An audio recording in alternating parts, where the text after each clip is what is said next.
All right, well, everyone, welcome back to another session of this shit-ass game that we play. Very low quality, low budget, as someone has pointed out to me before. Okay.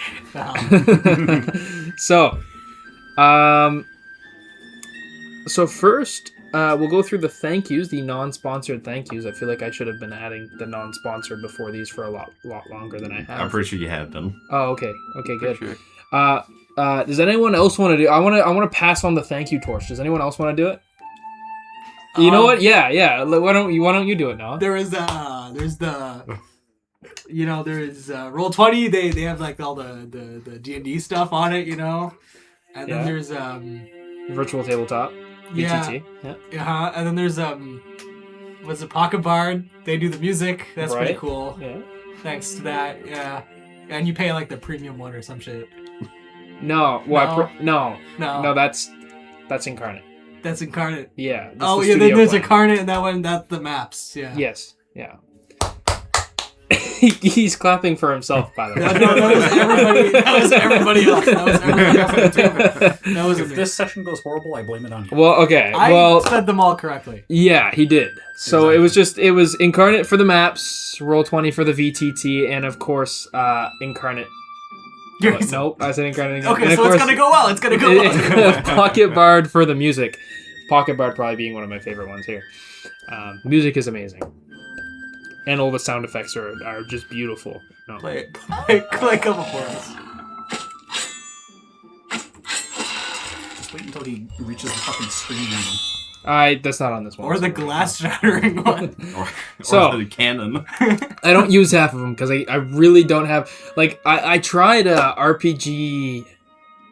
the other sound one, but you have to, you actually, have to create... There's so much extra work before your session because you have to put in in the thing, and then you have to alt tab and press what you're playing, but you have to drag and drop all of the sounds into a line, like a linear format, so you have to kind of know what's going on. Yeah, that's and the that's worst. a lot of prep time.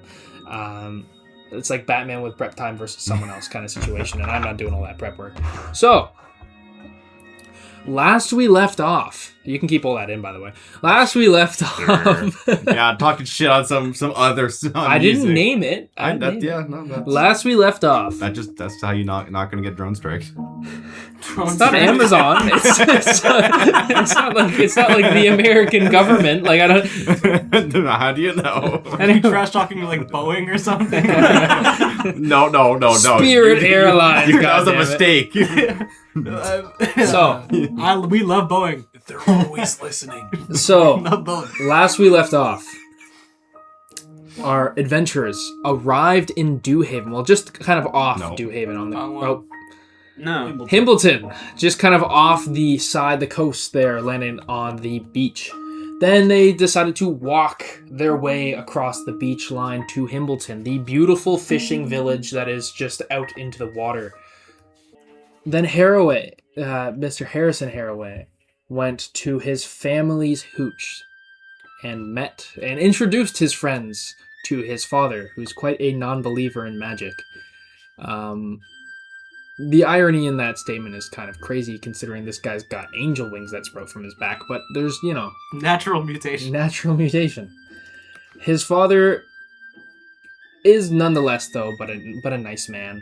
And as you lay down for the night to sleep in the hooch, except for big old Conk over here, who cannot fit inside the hooch comfortably, so he goes and sleeps outside with... What did you name that Triceratops? Himby. Himbleton. Himbleton. Himby. As you awake in the morning, your father's boat is gone, as he has said he would leave on his 3-week journey. He does every anniversary festival. Man, I hope nothing goes wrong this year. No, he's coming back. You know that he usually gets an escort by the Meridian, typically. So, They got his back. for the most part, he's fine. So, what do you guys want to do in Himbleton for these 3 weeks that you will be here waiting for the anniversary festival? I want to eat. like his good children, like his What? siblings. Children? Siblings. I You mean. better not, you bastard. Cuisine, Cuisine. I think. Rabbit stew. I'm gonna go get my swords made. Hey, where did Hippity go? Are you gonna go to the blacksmith for that? Yeah. Okay, so you're gonna go to Thader's smithy. I am going to go to Thader's smithy. Okay. Thader. Fader? An F. Yeah. Fader? Okay. You guys are on the Himbleton map, right? Yeah. Yes. Okay. No, actually, we're on Duhaven. Nah. I was just making sure. Just making sure. Okay, leave me alone. So, Darth Fader. Darth Vader, yeah. so what are you looking for in specific there, Mr. Lighterbrand? Zippo? Food. Right, but there's some different food stall. There's like your Fish. street vendors. Oh, There's okay. All Well, of it. Well, just give me something first. There. I don't know what there is Well, specifically. Fish! Look at the map. You tell me there are options. There's and a then you lot don't of there's tell a me the lot of options. fish. Well, you cut him off before you can tell you the options. A lot of fish. No. Zippo, there's a lot of fish. Cool. Pick one. Which one calls to you? Okay, there's Squeaks' Surf and Turf. That's good. That's good. There's. Do you want me to go through the things, or are you just gonna stick with the first one I named? I'll say they're all good. There's Jace's Fish Hut, That sounds good. and That's that's pretty alright. much it, unless you're looking at a street vendor. Those are the restaurants. Surf and turf is better. Either or. I'm good. You're gonna go to Squeaks' Surf and Turf? No, I'm gonna go to the second one. Okay.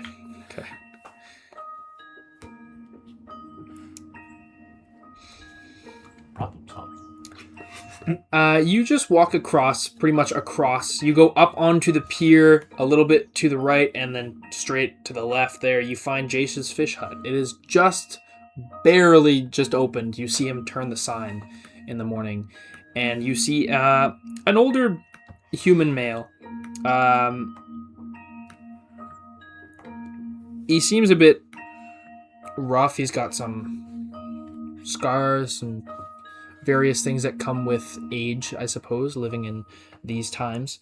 And he has fairly priced fish in his hut. Is there They're like just raw. a menu sitting anywhere? No, it's like you pretty much are looking at a glass, which is very impressive considering where we are.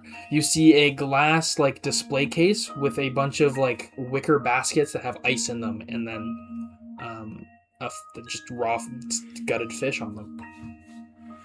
Sweet. So I'm just looking through all of them. Yeah. Just slightly drooling. You know how it goes. Okay. I pick up the biggest one. The biggest one. Are you? Did anyone else go with Zippo? Nope. Or no? Okay. Jace, by the way, is your godfather. Just so you know. Love that guy. Who left her pitbull to roam You just call it. Did you just call his restaurant mid? I love him, not his food. Well, it's not really a restaurant. It's more like a fresh fish. That's just a fishery. Yeah, it's just a fishery. Zippo's just gonna munch on some raw fish. Yeah. So, Been here, done that. All I'm saying is Squeaks, bro, he's got the better fish. That's all I'm saying. well, Squeaks will buy his fish from Jace, typically. So I'm none the wiser.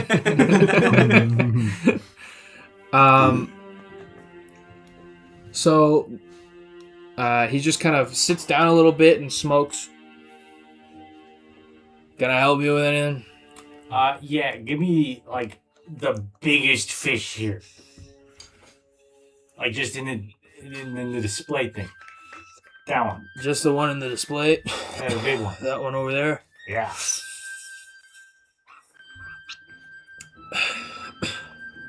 His hut smells a lot like smoke. It's like cigarette smoke. He gets up, walks over to the one you point at, and it's about like a 10-pound salmon. It's a huge salmon. Yeah. And he just grabs it, wraps it up in paper, weighs it, and you see the scale go down and everything. counts a few things. All right, that's gonna be 2 gold pieces. For this Sure. fish. I hand over 2 gold pieces. All right, And then grab my fish. And I'm on my merry way. sounds good. It comes with a free sea urchin. Sweet. Snack for the road. Crunchy. Yes, enjoy. Thank you for your patronage. I saunter off eating Yeah. my fish. As you saunter off, he sits back down. You can hear him. He's just got it's just a smoker, you know. Yeah. Smoked fish. Yeah, exactly. You walk out with some fresh gutted salmon, pretty heavy salmon, and a sea urchin. It's not cracked or anything, but it's there. I can handle the weight. It may be a third of my weight, but I can handle it. Jesus Christ.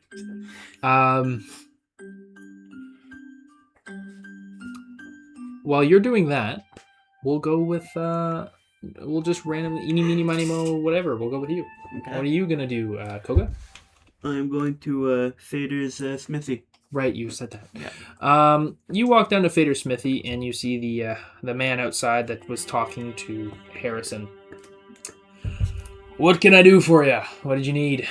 I'd like to, you do weapon maintenance, right? Yeah, I do Okay. most of everything here. It's ironic because the roof of the hut is thatched, but I do it. I'd like to have my weapons maintained. Yeah, just if you don't mind leaving them here for the day, I Yeah. can get that done. That'll be fine. All right. Do you want to know the price now, or are you okay to wait until you come pick them up? I can wait. Okay. I'll just grab the stuff and just come back by sunset. You should be fine. Okay. What are you gonna do, Conk?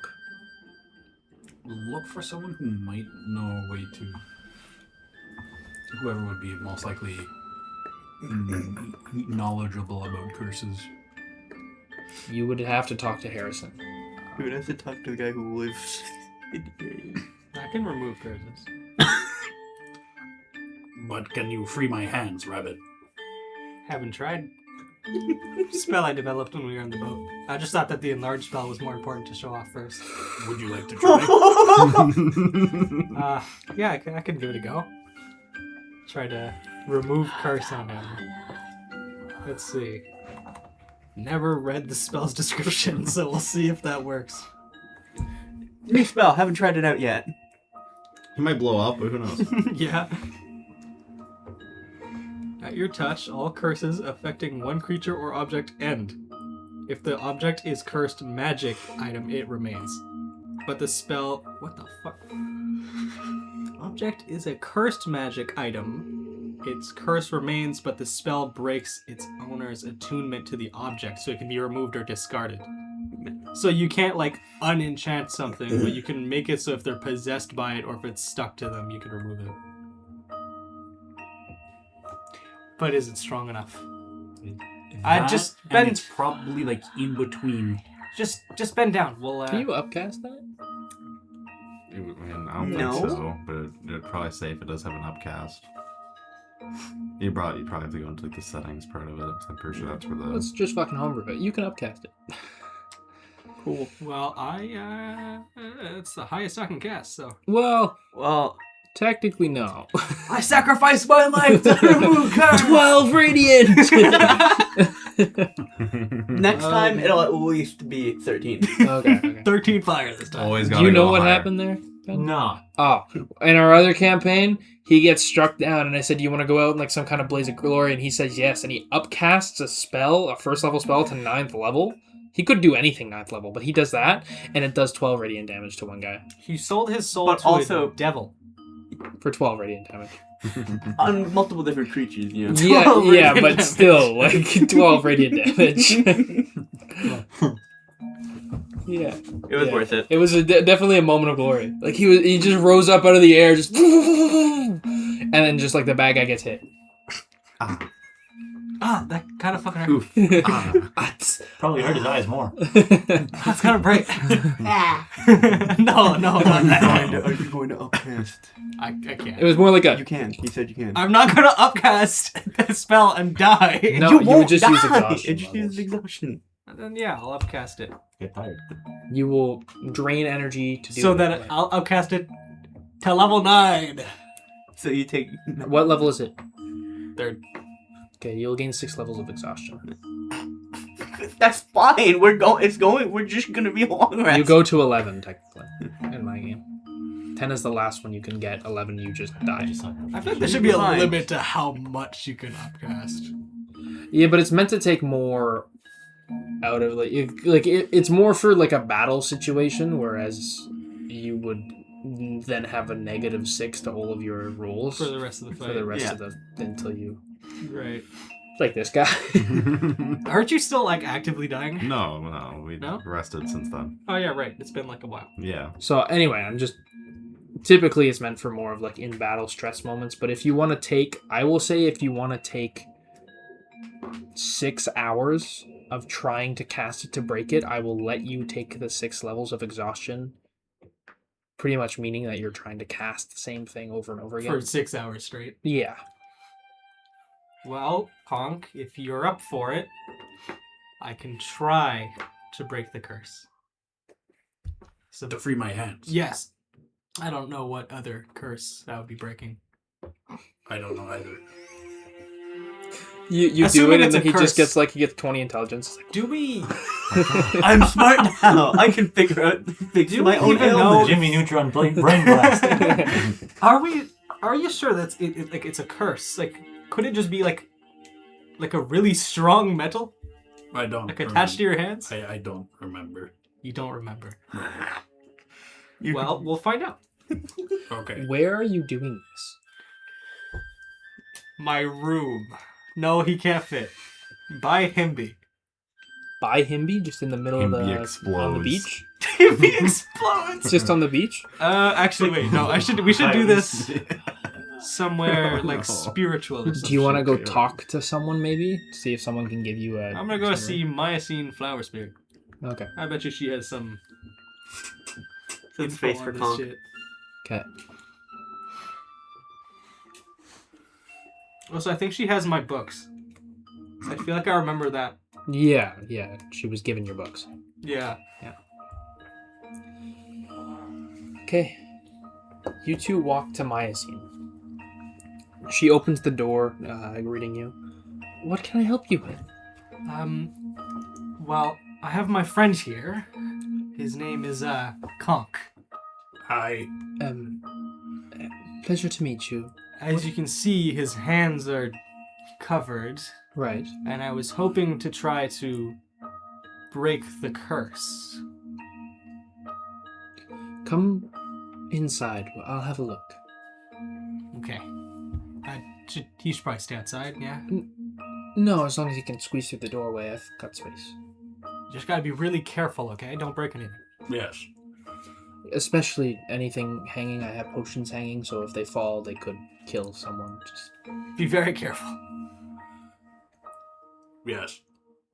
Great. as you enter Myacene's hut, you see attached to these ropes around the neck of the bottle of the potions. They're just hanging, almost like they're going through a process. The lights of it's a very dimly-ish lit room because the lights of the room seem to be like these magic crystals that are hung around on the pillars of the hut. She seems to have a staircase in the back of the hut that goes up to a second floor, presumably where she would sleep in her house. But the rest of the bottom of this area seems to be mainly a magical workshop or tinker shop. She has some bookshelves in the back, and she has a table pretty much in the middle, like a workbench of some kind that has some magical ornaments on it. Few magic crystals and the such, and she seems to start clearing some space on this workbench, and she sets a table down, or sets a chair down across the table for you to sit on. For him to sit on. It's It's a strong chair. Conk takes his seat. it seems to be made out of ironwood. Is there a floor made out of ironwood? No, but it seems to be holding. Okay. How does everyone It's keep gonna be a making loud ironwood creak. It's gonna be a fucking... permanent indent in the fucking floor. Ironwood is also very well known for being resistant to magic, so it seems like the majority of her hut does have some sort of semblance of at least ironwood inlays in So she it. doesn't blow the entire village up. Although the thatch roof just kind of... From time to time. People make So my bets people know something wrong happens. People make bets on how high it will go up. There has been tale before you were born of one time an experiment going awry, and the top of the hut literally shot off, ripping like past the chimney, then just floated back down into place. Yeah. And there seems to be a hole on the other side where like it spun while floating down, and there's a new chimney hole that ripped through the thatch hut. And the old one seems there's like you can see like a leather patch or like a hide patch on it. I'm sure that was always there.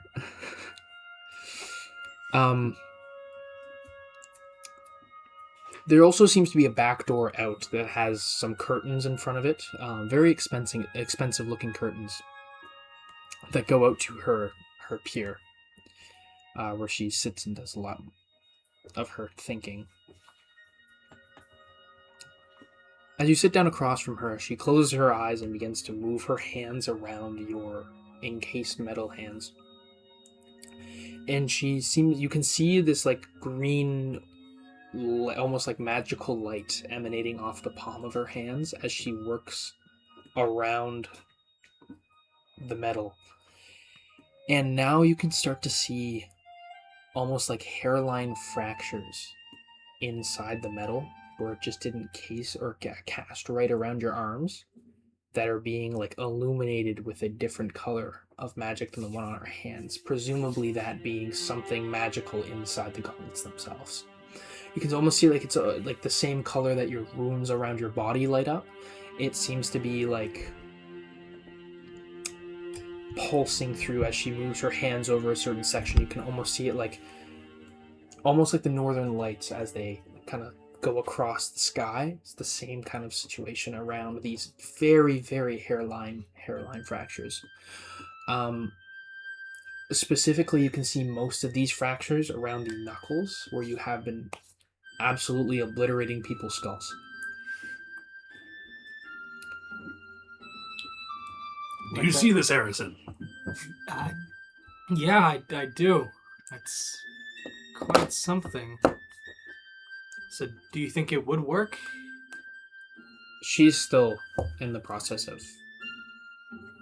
Right, you do going you. through it. After about a minute or two,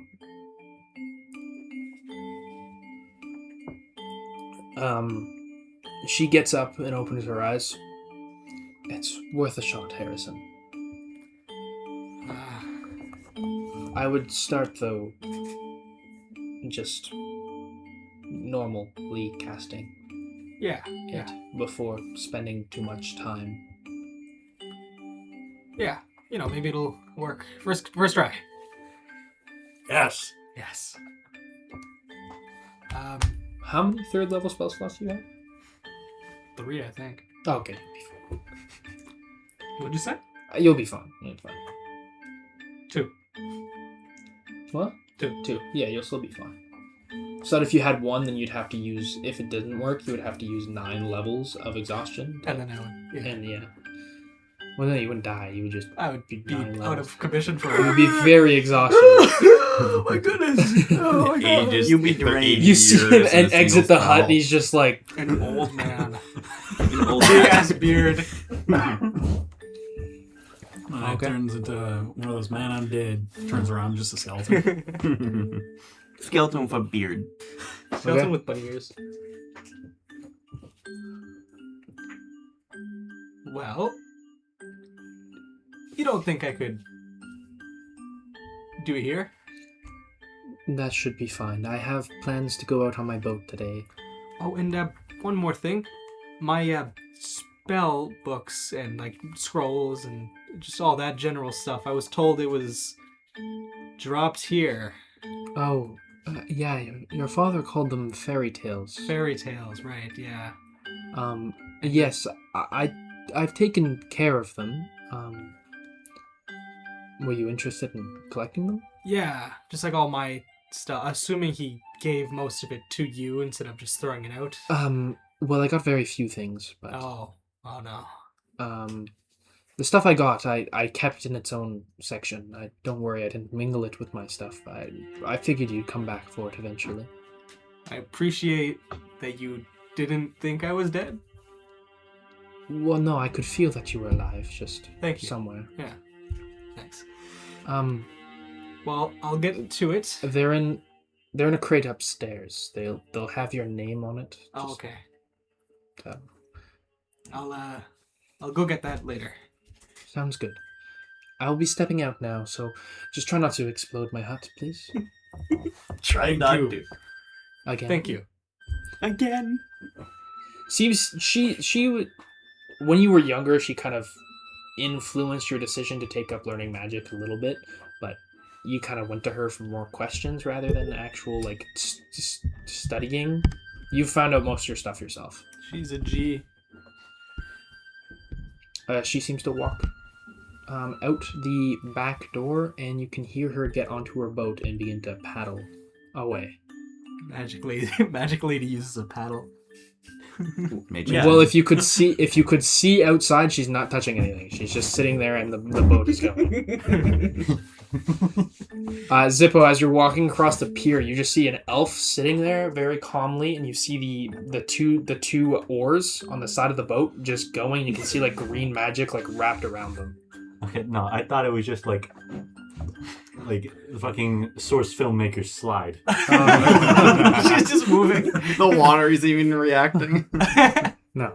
No, But you can just see no clipping You can forward. see the green magic. She kind of passes under the pier below you. Just sitting there, chomping on fish. Okay. Just nodding in approval. Okay. Nodding in approval. Eating the sea urchin and salmon. Well, he would have to crack that open first. Would he though? I feel like he would try to. Would he eat it full? I try to. It doesn't work. You're not conch. The sea urchin is probably as big as your mouth, like realistically. That doesn't stop him from trying. Yeah, I mean you can try, but it won't work. I'm using my claws or my tail. Yeah, your claws would work easy. Just stab it, crack it. Yeah. Or you could ask Conk. He could just like a nutcracker. I don't know where you. Right, yeah, you guys are kind of busy somewhere. Oh, right, yeah. Before we get back to you, what are you going to do, Isaac? Drink. Isaac. Nah, that comes later. Bully locals. Hey, you stupid rabbit! What do you think you're doing? It's hippity. It's like the really young one. Oh, so I thought you were Harrison. sorry. You don't belong Just here. fucking rips into like the 3-year-old and It's just the walks away and then goes, wait, that. Oh, sorry, I thought you were Harrison. It's just like crying. They all look the same to me. You all look the same to The me. Homelander pushing the kid off the roof, just off the pier. You just hear like a bloop. Milo and Otis, bro. No. No, Isaac will spend his time. He finds a nice palm tree and he just kind of lays on that and takes out his book. Okay. Takes out his book, flips to an empty page, and just kind of like sketches the sea line and the huts. Okay. I had another idea for a joke. You could do the little insert little Einstein's theme, and when it hits the 1, you just huck the kid like a football into the water. We're going If he could on a physically lift mission. him up. Start Yeah. the countdown. 5, 4, 3, 2, 1. We're going on a trip. Team Rocket's blasting off You again. just use catapult. And just, Yeah. Yeah, but he couldn't throw. Yeah. If he had catapult, he would be fine. Maybe. Yeah. Power word fling. It's such a funny fucking. When Isaac gets power word fling, he will go back to this place to just send Hippity into the fucking. By then, stratosphere. Hoppity's gonna be here too. Bro. Oh yeah. He's Hoppity gonna the just go ball. hippity hoppity and fucking send them both. Hippity hoppity. Hoppity up. Leave this Fuck off fucking my property. Fling 1 and fling 2. He would use 9 levels of exhaustion to cast his head. Yeah, you would upcast that shit, bro. Send him to the moon. Okay, I'm really proud. So- Rabbit space program. you go up to a palm tree. We'll say it's by Atuz's hut, just sketching, and you can kind of see a sign that looks to be towards an aquarium to the left. Maybe some more things you can sketch after you're done sketching. Go find fish. They're not for eating; they're for viewing. Wow, more fish. No, this isn't a restaurant, Zippo. Alright. No. Koga, what are you gonna do while you wait for your Sharpie sharps to be done sharpening?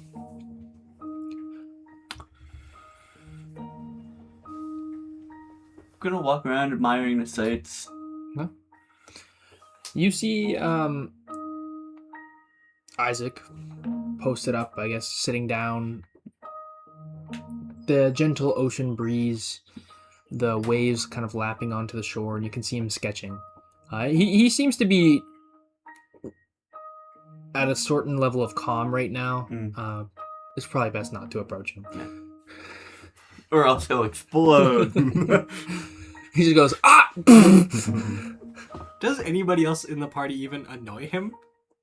Like, does he care? Well, no, it just seems like it seems like this man has very, very few moments of peace. And Just probably give it time. We'll see what happens. No, he honestly really doesn't care. I think the person he's been like least mean to is either Conk or Koga, I would Koga. I see. I would say For I sure. would say the meanness he has towards Harrison Oh, it's endearing. is more of an endear. Yeah, it's not just really like a real. Like to him, he thinks it's funny, and Which is it's also the same reason why Harrison always thanks him after every time he saves him, even though he's a bitch every other time of the day. yeah. Everyone in the party kind of cares for each other in a way. It's just like, it's just kind of like a dysfunctional family. yeah. Kind of what At happens. least none of us are on drugs yet. How else am I gonna get my spell slots back? Man, those puffer fish are hitting crazy. That's all I'm saying. Oh no! It's like a dolphin. The Meridium do have a bunch of dolphins. Okay, so They're evil. Yes.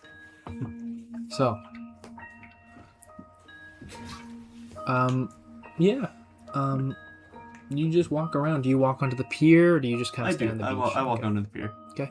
You see Zippo gnawing on a 10-pound freaking salmon. Freshwater fish. I'd like to imagine I've gotten through half of it. Yeah. 5 pound salmon. Eating it like a corn on the cob. He attaches like 2 knives to the end, just spins it as he's eating it. The scales and all, just everything. for texture. Man, if only I paid a little more, Does he eat the bones a for the little extra more calcium? attention in English class, and I'd be Fish able to bones write are a fine. poem. Yeah. It is very peaceful in Himbleton. It genuinely makes you wonder why the hell he left. Yeah. But Himbleton is peaceful. There's no worry about encroaching bandits, no worry about monsters. No worry about a dragon. It's really just a peaceful place next to a beautiful body of water that's clear. You can see the bottom, you can see the coral, you can see all the fish swimming below. Everyone here, of course, other than Rasker, the grump, is pretty chill. Rasker just seems to be an old man set in his ways. You just call him a grump. But everyone's pretty nice. He treats everyone with respect around here, and as you're a friend of Harrison, you're considered a friend of the entire village. So no one really bothers you, or if they do, it's just a thank you. Well, Isaac's more like an acquaintance to the entire village.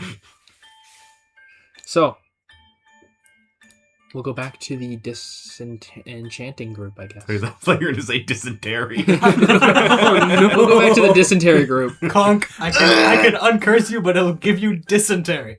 Okay. Not the first. What's dysentery? Wow. So, I should forgot what that was. Dysentery, get your dysentery. you shit yourself. You've already done that before, though, so you'll be fine. Second time's Multiple the charm. times, actually. That'd be the third time. Do So- not eat raw groundhog. Or Storm Blizzard. So, you sit across the table from each other. So, just so you know, Conk, I've never done this before. I've never attempted to cast this before. I've never seen someone cast this before. But it might work. Try, please. Okay. And I put my hands on the two big metal nubs. I can just imagine this is like one of them, like how to change your brakes on this vehicle. For, like a YouTube video. Like he's like, he's like going while casting. I'm like, wait, but what side of the fucking what side of his hand is that? Yeah, like you're just like it's like back and forth, but then you're like sometimes you're like, oh, I know what to do, and you go ahead of the step and you go, oh fuck. Wait. I wasn't supposed to do that yet. You're finished and you're like, why do I still have an extra bolt? Oh no! Why is his pinky still encased? Okay, so you sit down. You start to read the text in order to cast the Dispel Magic, or Dispel Curse, right? Yeah, I think it is just straight up called the spell curse. Yeah. So hold up. You start to read the text. Remove curse. Remove curse. What, is it are you casting as a ritual, or are you just using a spell slot? Yeah, I'm just using the spell slot. And is it one action to cast? Touch, casting time, one action. Okay. So you sit there, you start to murmur the magical text as it starts to go out of your mouth. You can Conk, your eyes are closed at this point, trying to focus on it. And Conk, you can see the magic begin to well up around him and focus onto his hands that are grasping your metal mitts. At this point, you can see the fractals of light popping through the very minuscule rifts that are left inside the encased metal. You can feel the runes up your body beginning to kind of almost shudder, like from his hands. And as he finishes casting, you can feel like it was almost like you felt like something happened, but nothing at the same time. I'm gonna try and move my fingers. Nothing. But you felt like it's the right path. I felt something. You felt something. Something. It felt, After doing it, you also felt almost like you were just barely almost able to grasp onto, like, imagine grabbing a chain or a rope as it's being pulled away from you. Like, you almost reached it. Like, you could feel... You just slipped away. Yeah. like on the boat. Oh, yeah. Yeah. Okay, well, we'll try again. Okay. This time I'll try it again, but I'll encase my hands with my wings as well. I'll upcast it. Okay. What are you going to try to upcast it to? 6th. 6? You're going to try double just to 6? So we're at three levels of exhaustion? Okay. No, wait. Yeah, 6. 6. I will say this process doesn't seem like it takes long for you, but for Conk, it's 3 days. You are almost pretty much like deep dived into this magical complex, like a hacker to code in this kind of situation. You start to cast and cast and cast. You're continuing to murmur the same magical words as before, but for you almost get sucked into this almost like magical demi-plane between the curse and yourself,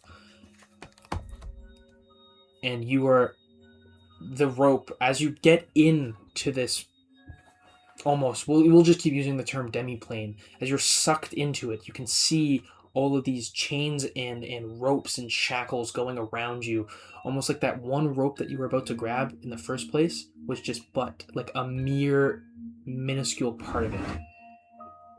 You can grab them and grasp them, but it's going to take time. For you, not so much, but for everyone else on the outside, definitely. I guess I better start doing it. A couple minutes pass, then half hour passes, then an hour passes, and you can start to see the sweat start to drip down his face. Time is going. You can feel almost like at this point you're a couple hours in. You can feel right where your hand is, like from your knuckles to your fingers. You can almost feel the metal softening a little. I'm not gonna move. Okay. I'm trusting the process. At this point, Myosine comes back and opens the back door, and he's going. You can still see the sweat beating down as he continues to work. And Myosine just gives a nod and walks up the stairs.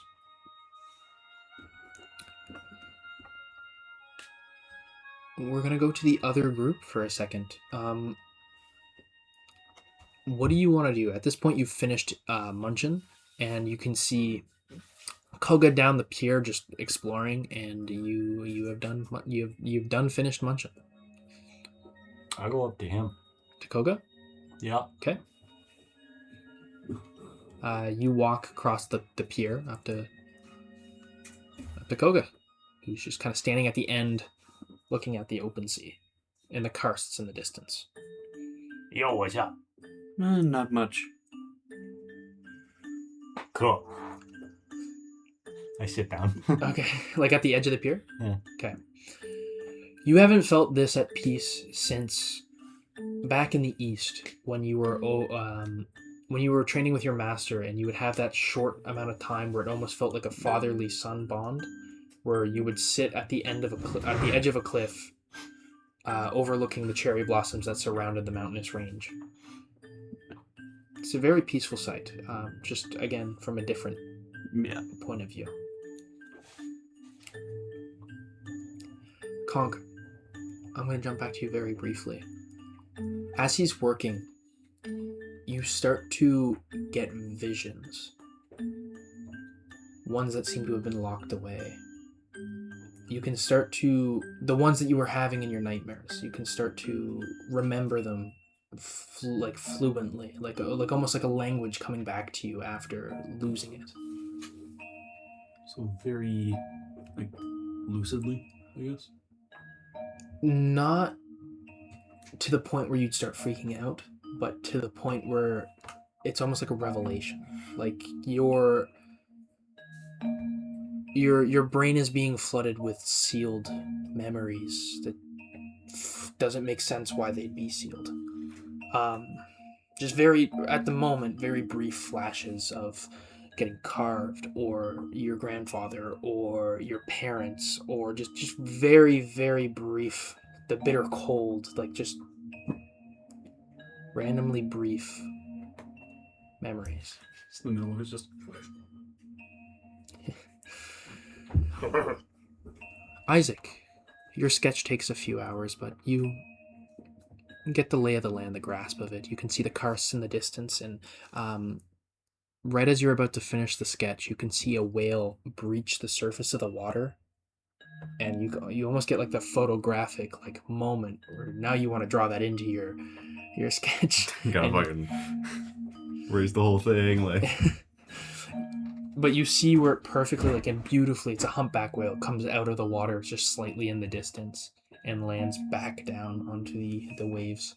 So wherever you want to, if you want to catch it mid-jump or at the end of the jump or as it's breaching, whatever your character's brain, whatever Isaac's brain would attach to in that moment would be what you would focus on. It's probably just as it's fully out of the water. So full breach. Yeah. Okay. You draw the water droplets as well as it's coming out of the water. It's a very nice drawing, and it even impresses yourself a little bit what you were able to do.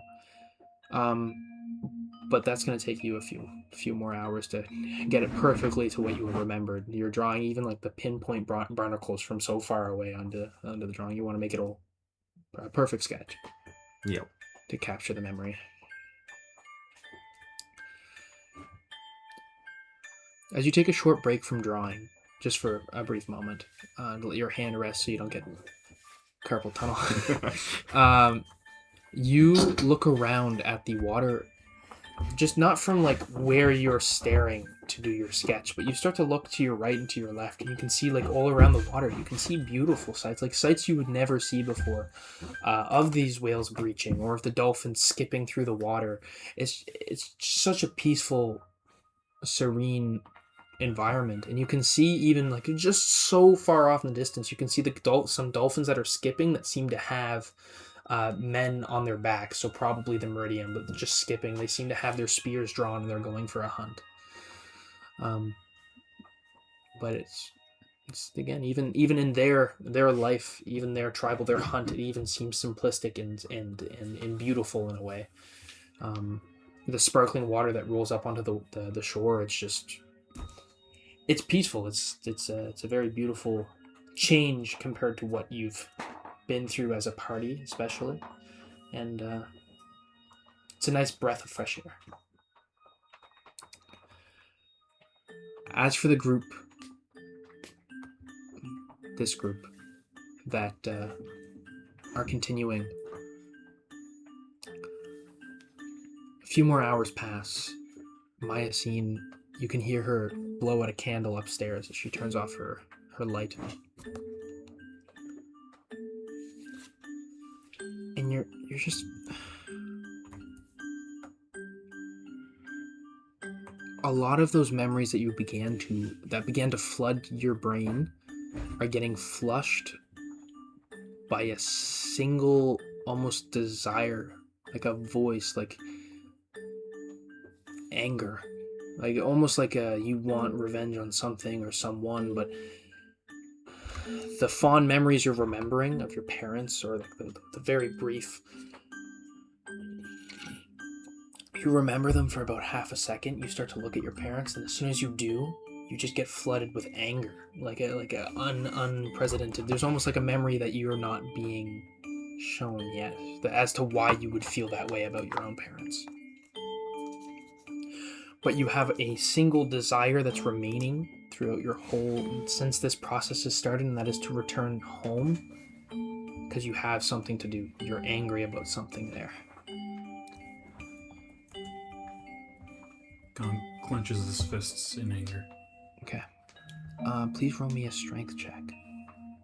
I don't know if that picked up what I said. Please roll me a strength check. Pretty dead did it. Okay. Sure. Check. So I use my modifier, right? Yeah. So that 30-20. As you clench your fist in anger, you can hear a crack of the metal in the front. Without moving my hands, I'm gonna like look to see. You can see a fracture down the front of the encased metal, and you can see like purple magical energy like beaming out from it. It seems to be the deepest fracture in the metal that you've seen. Gonk is inspired. Passionate. Harrison, you are going through some Matrix level hell right now, trying to grab tons of these Cyberpunk chains. fucking deep dive. Yep. I forgot what it's called. You're right at this moment in time.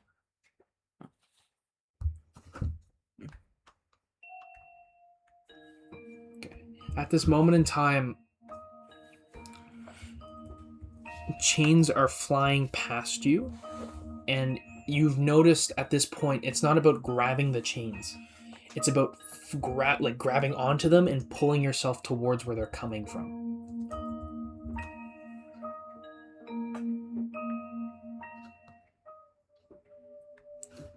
The more you grab and pull yourself deeper into this demiplane, the harder it gets to pull yourself towards whatever's in the center.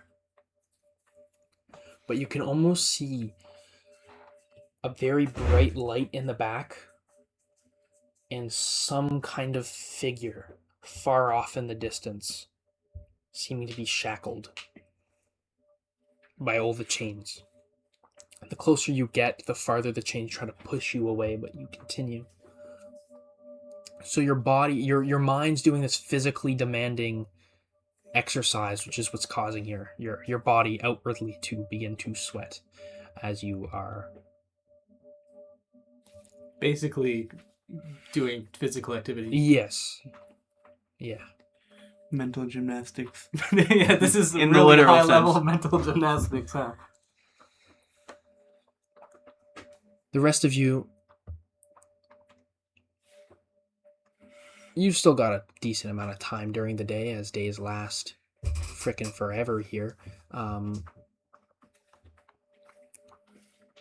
For our new person and for people that might have either not watched the whole thing or don't know, there are 52 hours in a day.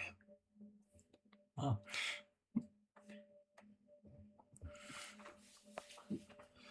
There are 30 hours of daylight, 2.5 hours of an event called Twilight, which takes place in between, so pretty much like 15 hours into the daylight, which is where the planet of Neptune, because Volaria is a moon, the planet of Neptune passes in front of the sun and creates this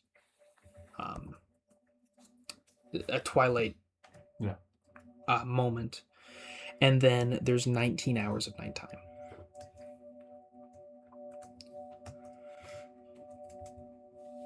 So 3 days, 52 hours times 3 is how much this is going to take to dispel your curse.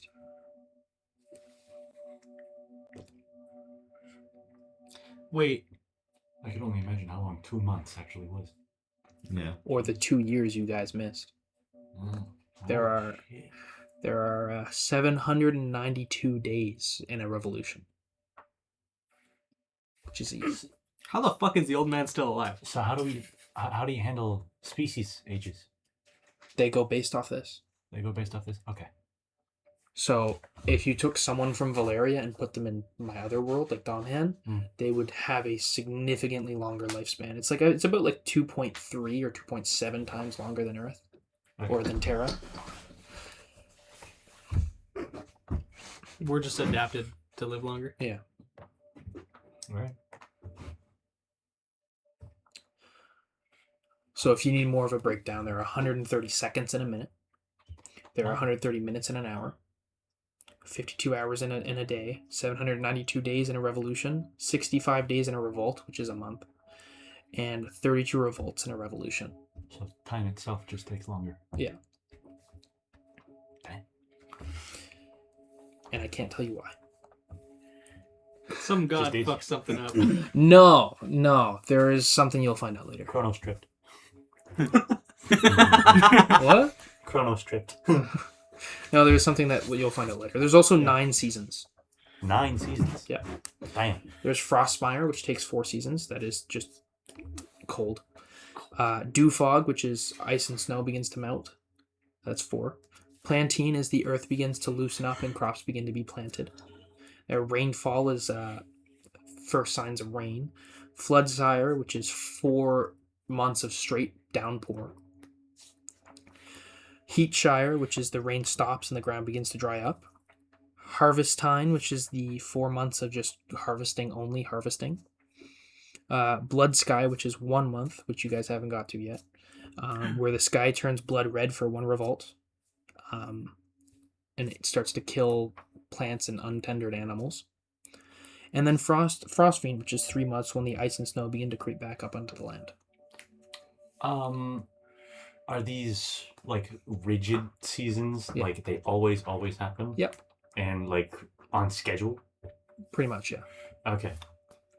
Blood Sky is the one that has the sharpest schedule. It's exactly Is 65 revolts or is 65 there days anywhere on the planet where all of these always happen back at the same to back? time. No, because let's say in real life, some places won't really be affected by seasons as much. There's only a few exceptions. where Blood Sky is the main exception, where it happens across the entire world. Or across the entire moon, sorry. And Flood Sire mainly takes up the entire moon, which is the 4 Revolt Downpour. The very few places it affects would be like the Wasteland, where they still get 4 Revolts of Downpour, but it's not like a heavy downpour. It's like a light mist. Well, there wouldn't be as much snow. Yeah, or there wouldn't be as much snow there. Like that. Like if you're looking for a more arid and stable climate, you would be going to the Wasteland. But it's not. It's stably arid. Like it's not like a good climate. There's nothing that grows or Forever really arid. lives there. But the main 9 seasons that get continuously repeated, you'd be looking more at the center of the mainland, like not like Volcania. You'd be more looking at like the east goes through it, the Dewhaven, like the kingdom that Dewhaven's in, or the Highlands goes through it. The Arctic doesn't. The Arctic is primarily always cold. But most of those reasons, the exceptions, have actual logical exceptions, which no one really knows, and I can't get into them at this very moment in time, but stuff will be explained.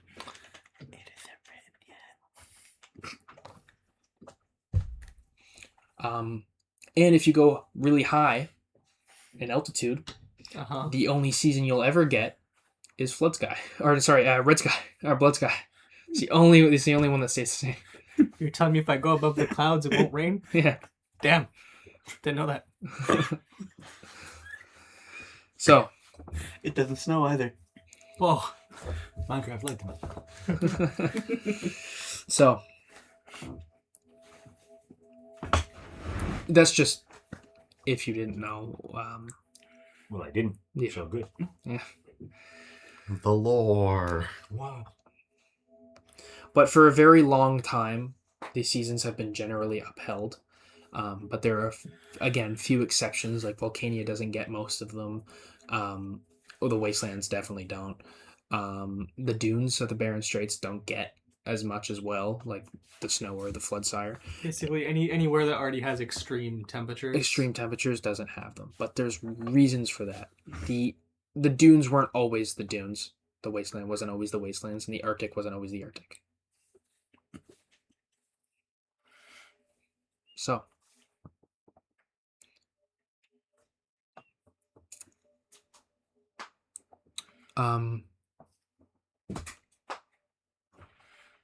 Yeah, we're gonna go back to the 2 at the end of the pier.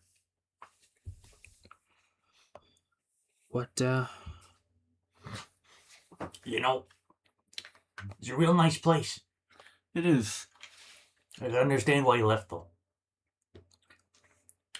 After a while, things just kind of get old, you know? I been guess. here for like half a day. Well, I mean, not for us yet, but for him, I bet. That's why I left, though. Got old. Wanted to see new shit. Huh. So far, seen a lot of new shit.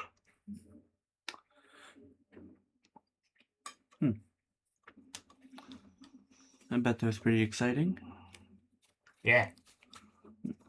Hurt too. I would say emotionally, but no, I was mainly physically. I see. Good food though. When did this guy get out of Boston? Do you guys just continue to look out at the water? Yep. Okay. At this point, a random person, a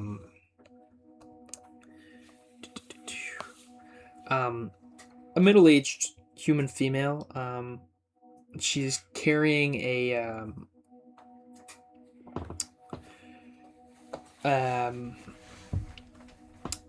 lute like around her back, and she seems to have some attire on to go perform, more than likely at the surf and turf. And she kind of walks over with a crate of rum, bottles of rum, and she kind of sets it down to you guys. Welcome to our city, Feel free to drink up as much as you want. Hope to see you at the surf and turf. She walks away. I was getting hungry. Yeah, I suppose it is. We have been getting due to eat something. I'm always I always eat. She specifically said, like, she gave you the crate of rum as like a gift. So if you want, well, she set it down next to you. But if you want to continue, the surf and turf probably won't open for a few more hours. Probably wait till around sunset or twilight, maybe. Twilight's usually a party time. Just bang on Or the you door. you could admire twilight from the pier as well. I'm always hungry, so I can wait. Isaac, you finish your sketch. You see Neptune begin to pass in front of the sun, and twilight is beginning to start. You look up and you can see out in the way at the end of the pier, you can see Koga and Zippo. At this point, I'm going to pop open a bottle of rum. Okay. You see Koga and Zippo sitting, having a few drinks. Isaac gets up. He like tears the sketch out of the book and folds it up and puts it in his coat, and then starts walking along the pier towards them. Okay. After a couple minutes of walking, you get to the edge of the pier. What do you say to them? They're just sitting there. Zippo's having a few drinks? Sure. Yeah. What do you say to him? So how many in are you? He's about 1. He's probably about 3. Zippo's probably about 3. Probably. There seems to be like 12 bottles. Well, he's probably on his first one. You know, remember he's 16. Where's the rum con? Hey, Koga, pass me one, would you? Here you go. Thanks. You sit down next to them? Yeah. Okay. Oh, wholesome. All 3 of you are sitting out looking at twilight just past the karsts, and you can see at this point the animals begin to jump and become more active in twilight, and you can start seeing various people, workers, fishermen, begin to dock their boats and go into the surf and turf.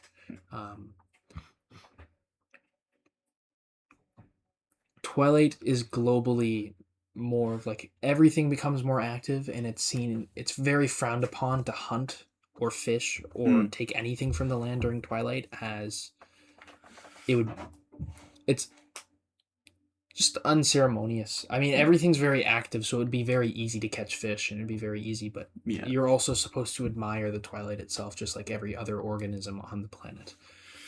Or on the moon, sorry. I keep saying planet. It's pretty much a planet. It's just a moon with life on it and atmosphere. It just cuts to Harrison's dad just hitting a jiggy. What? On his boat. Oh. Instead of fishing. Just... I mean, yeah, what else is he gonna do for 2 hours while waiting? You've never really been with your dad while he goes out, but he does have tales every time when he comes back talking to the Meridian. So they probably, during twilight, he probably just has some alcohol with the Meridian. Shoots the shit. Yeah. But yeah, you see all the animals active. You see the karsts lit up very briefly by the white ring that surrounds Neptune. Also, the sun is white. It's a white dwarf, but it's a very big white dwarf. You see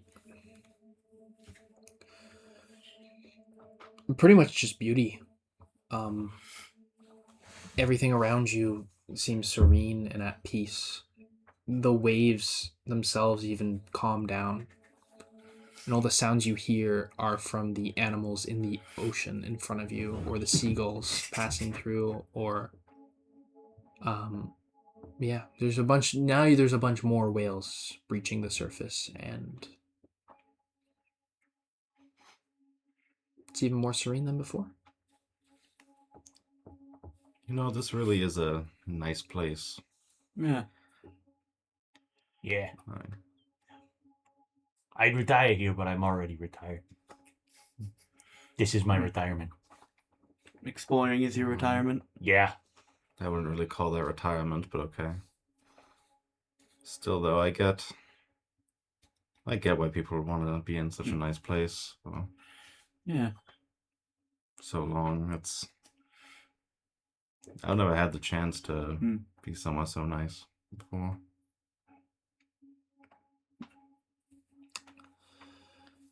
Harrison and big old you, Conk.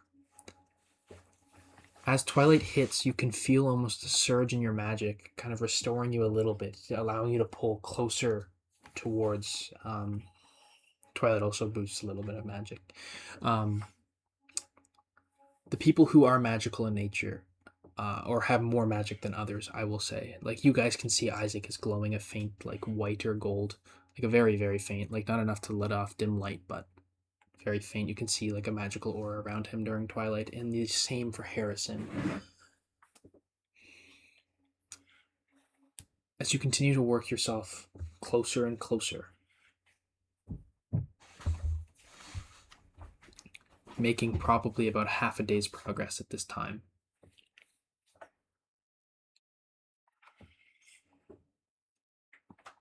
You can now get a better grasp on the figure you're seeing, and it seems to remind you of Conk. Well, that's not strange at all. Anyway.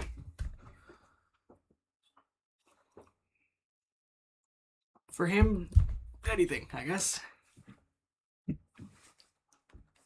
Conk, you can feel parts of the metal beginning to get more brittle as he keeps going. The fracture you put in the front of the metal seems to get wider and wider. The more light is being shown through it.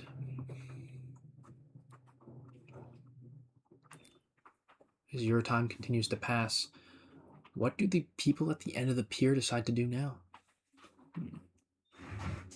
And what would you like to do for the remaining 2 days as I continue to go through? I want to get their stuff done, so. Hang around, chill out, eat some food. Okay. Probably For the see what remainder I of the 2 can. days. Probably see what I can help with around the village and train a little bit. Okay. And what would Isaac do?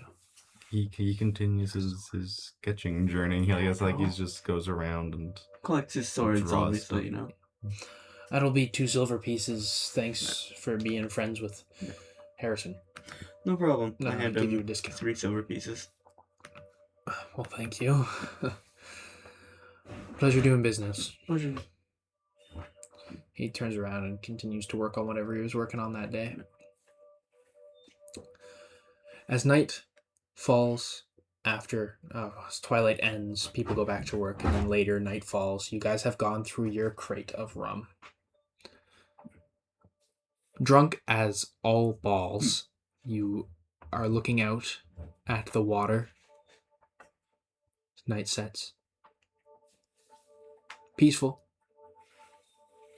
You go to bed, and then the next morning you wake up. This is when you would do your... I passed the fuck out on the pier. Oh, okay. in a barrel of fish. No, I'm still on the pier.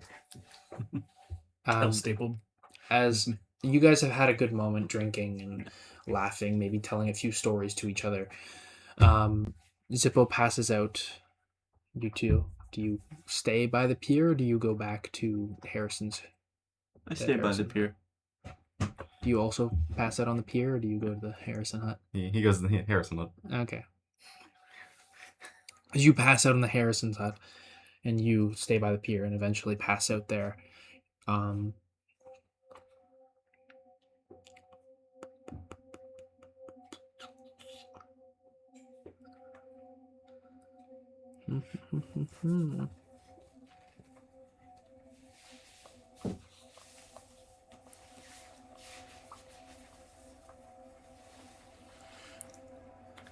Isaac,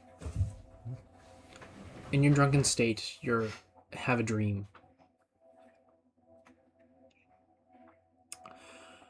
In the dream, you see a young lady hanging up laundry to dry.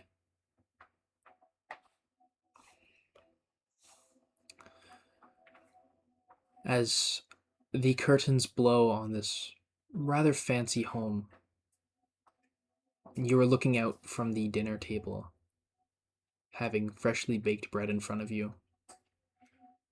As you're eating.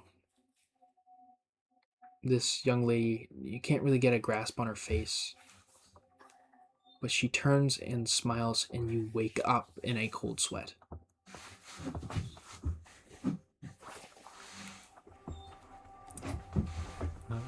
He gets up and goes outside, back up to the pier, and just,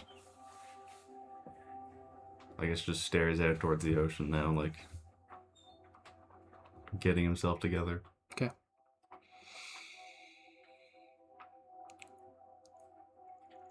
Conk, you pass out. Still straight, as an arrow, just In this moment, you dream of your grandfather. The first time he ever taught you to hunt. You remember him at first trying to teach you how to use a bow, then realizing that's completely pointless because you have no hands. And then teaching you to hunt in other ways, using your hands or your mouth. And you remember the first time he ever patted you on the back while laughing as you jumped into a river, mouth first, to grab a fish. You wake up the next morning in a good mood. That's a memory that you haven't, or a dream, I suppose, you haven't had in a long time. I'm gonna do it again. What? What? He's gonna dive head first to catch a fish Oh. again. Right now. Later. Hey, now. Just through Harrison. He's still half asleep, rabbits and fish, they look kind of the same, I'd do it again. Foxy jump Yeah, here. that's what I was gonna say. Foxy jumps Okay. in. Yeah. As you sleep on the pier,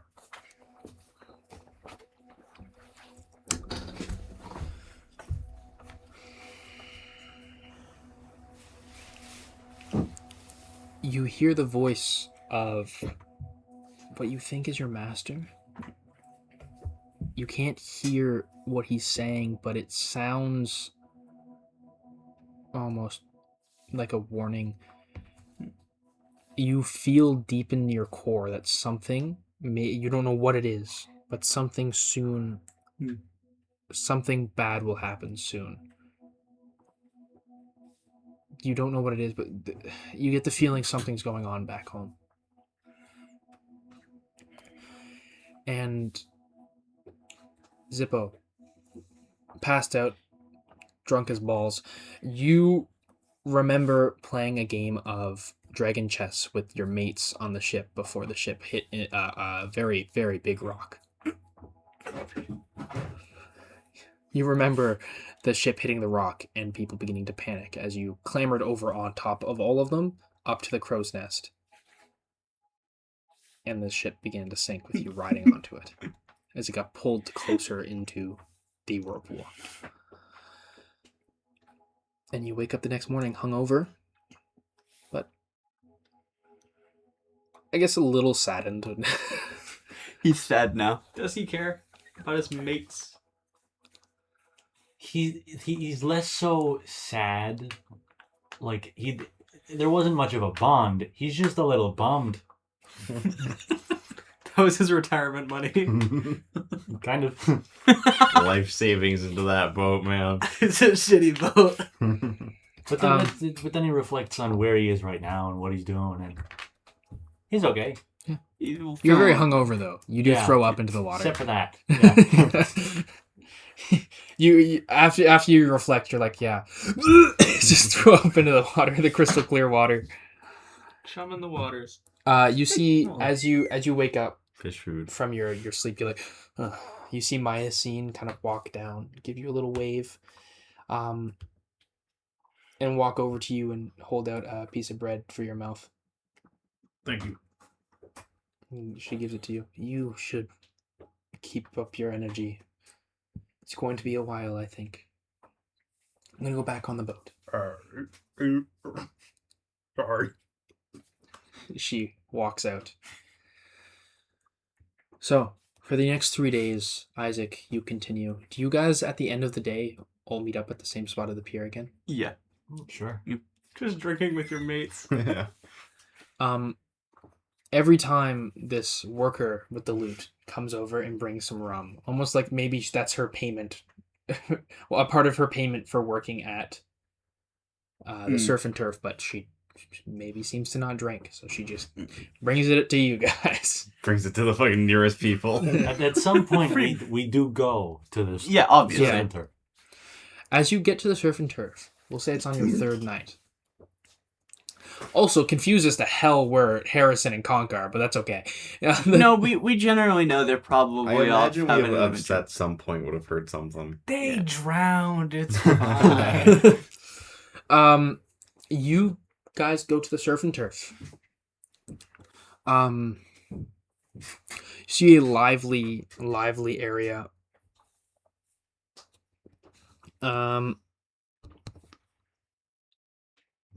Is the bard's guitar broken? He's restraining it. It's a He girl. was playing It's a Freebird girl. and it snapped. Yeah. It's a girl. The girl with the loot is a girl. Okay, Sorry, was my the bad. girl Sorry, my bad. did it break playing Freebird on the lute? Yeah, she's restraining it. Man, this ain't Freebird.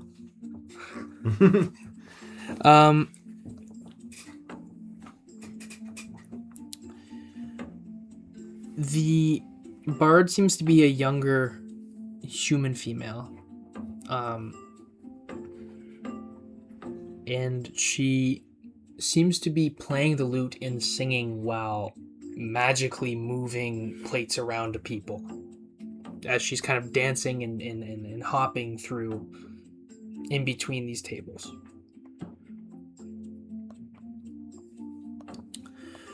As for the owner of the establishment, you see a mousefolk behind the bar.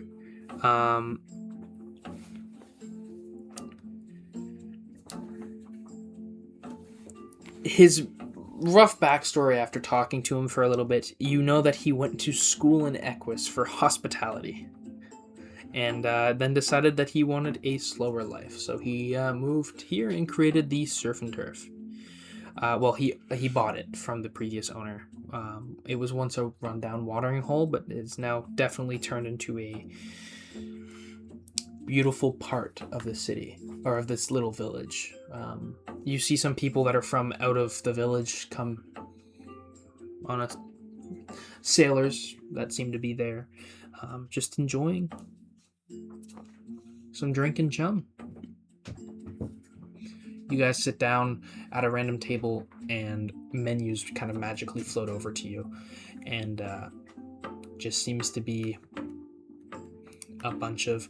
You get some steak. That's the expensive steak, and lobster is pretty expensive. But you also get... Didn't mean to do that. You get fish and chips. Just anything you can think of in a surf and turf. You can get the famous Squeak's Surf and Turf platter, which seems to,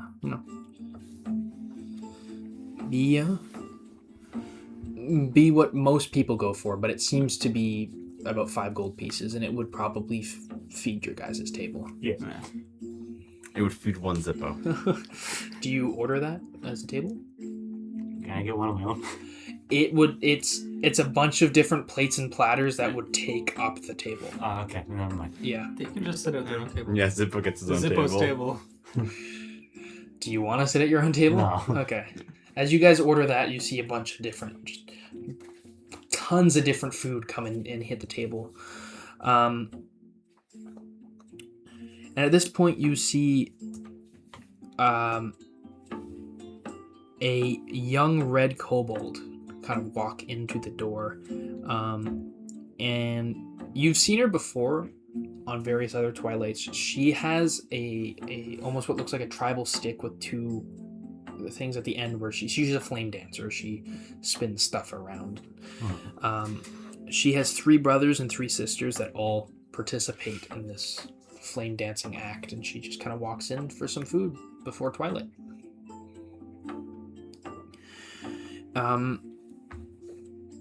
As you guys eat your fill, go out for twilight, you can see the red kobolds all doing their flame dancing around. It's almost like a spiritual dance, almost like their form of praying to whatever god they worship. Would I recognize it? The dance? Yeah. Yeah, it's very common in your people.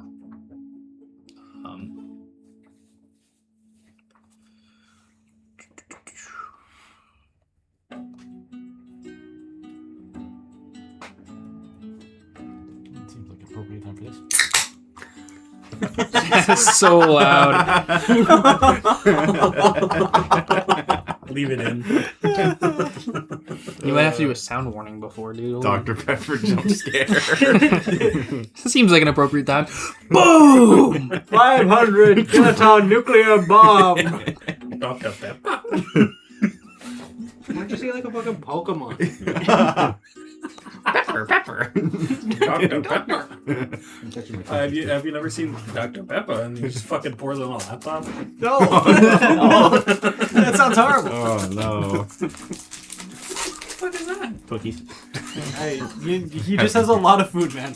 This is Ben's This canon. is his thing For about character. half a second when you were taking that out, I thought it was just a bag of temptations. So, most kobolds worship the second god, Bargoth the Shaper, which was a dwarven mason who seems to have thrown it all away to fight a ancient red dragon who threatened the world, or the moon. Bless you. Thank you. Back when dragons used to... A short period of time when dragons used to rule the world, there was one evil, great red dragon who was killed by the second god. He's worshipped not because he killed your kin, but you were enslaved by... Well, your people were enslaved by dragons for a very long time. And he's more of like a... He's your freer, in a way. Like, your people's freer, so he's the god you guys worship. But yeah, it's what it seems to be, the dance. It seems to be the very spiritual dance that your people would do.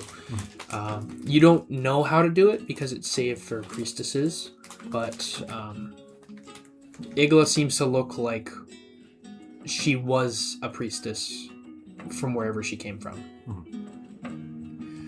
And she's teaching the dance to her siblings.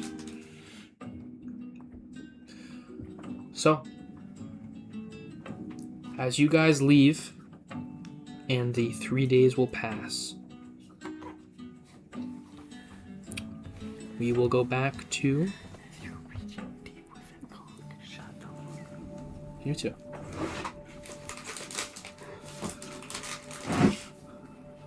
Harrison, at this point on the final day, to you not knowing it's been 3 days, thinking it's only been a couple hours. Man, these chains, they're crinkly now. Crinkly! I think it's only been a couple hours. Pull yourself to the final, like the end part of the chain. You see in front of you Conk seeming to be shackled all around by chains. I'm gonna yell over to him. Gunk! Buddy! You hear him saying this in his actual word, but it's very muffled under the magic. It's like he's saying the magical speech while also like inlaying like conk, buddy. Like it's like so weird. You've never heard something like that before. Wake up! What? Wake up! You're dreaming! Rabbit? Wake up! What? I do not understand. You currently, Harrison, are staring at... It doesn't seem to be responding. He doesn't seem to be responding. But you see on the center of his body is a purple, magical, like almost like arcane lock in the center of his chest, like attached to the chains.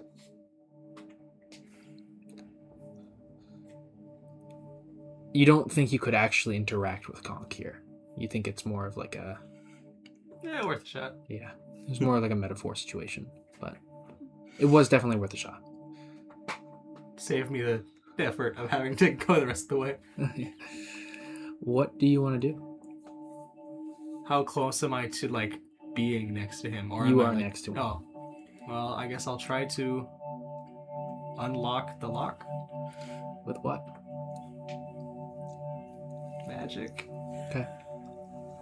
As you put your hand on the lock, you see from your wrist up a little bit onto the gauntlet, that's the only thing that seems to be left at this moment. You see it all shining like a bright purple. Do you clench your hands at all? Yeah. Roll me a strength check.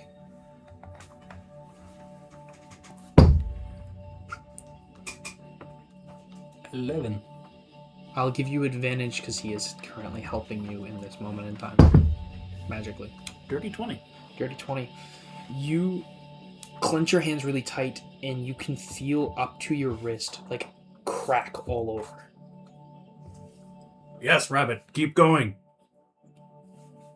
He can't hear you, but you don't know that. Harrison, The effort that counts. That's the thought. as you put your hand on the lock, you feel strong resistance and then a sharp pain shoot through your body. Sharp enough to make me let go? No, but it hurts. Then I keep It's going. like searing. You're having a heart attack. You can see at this point, like, you can see the anguish on his face as he's... Well, would Harrison let go, or would he keep trying?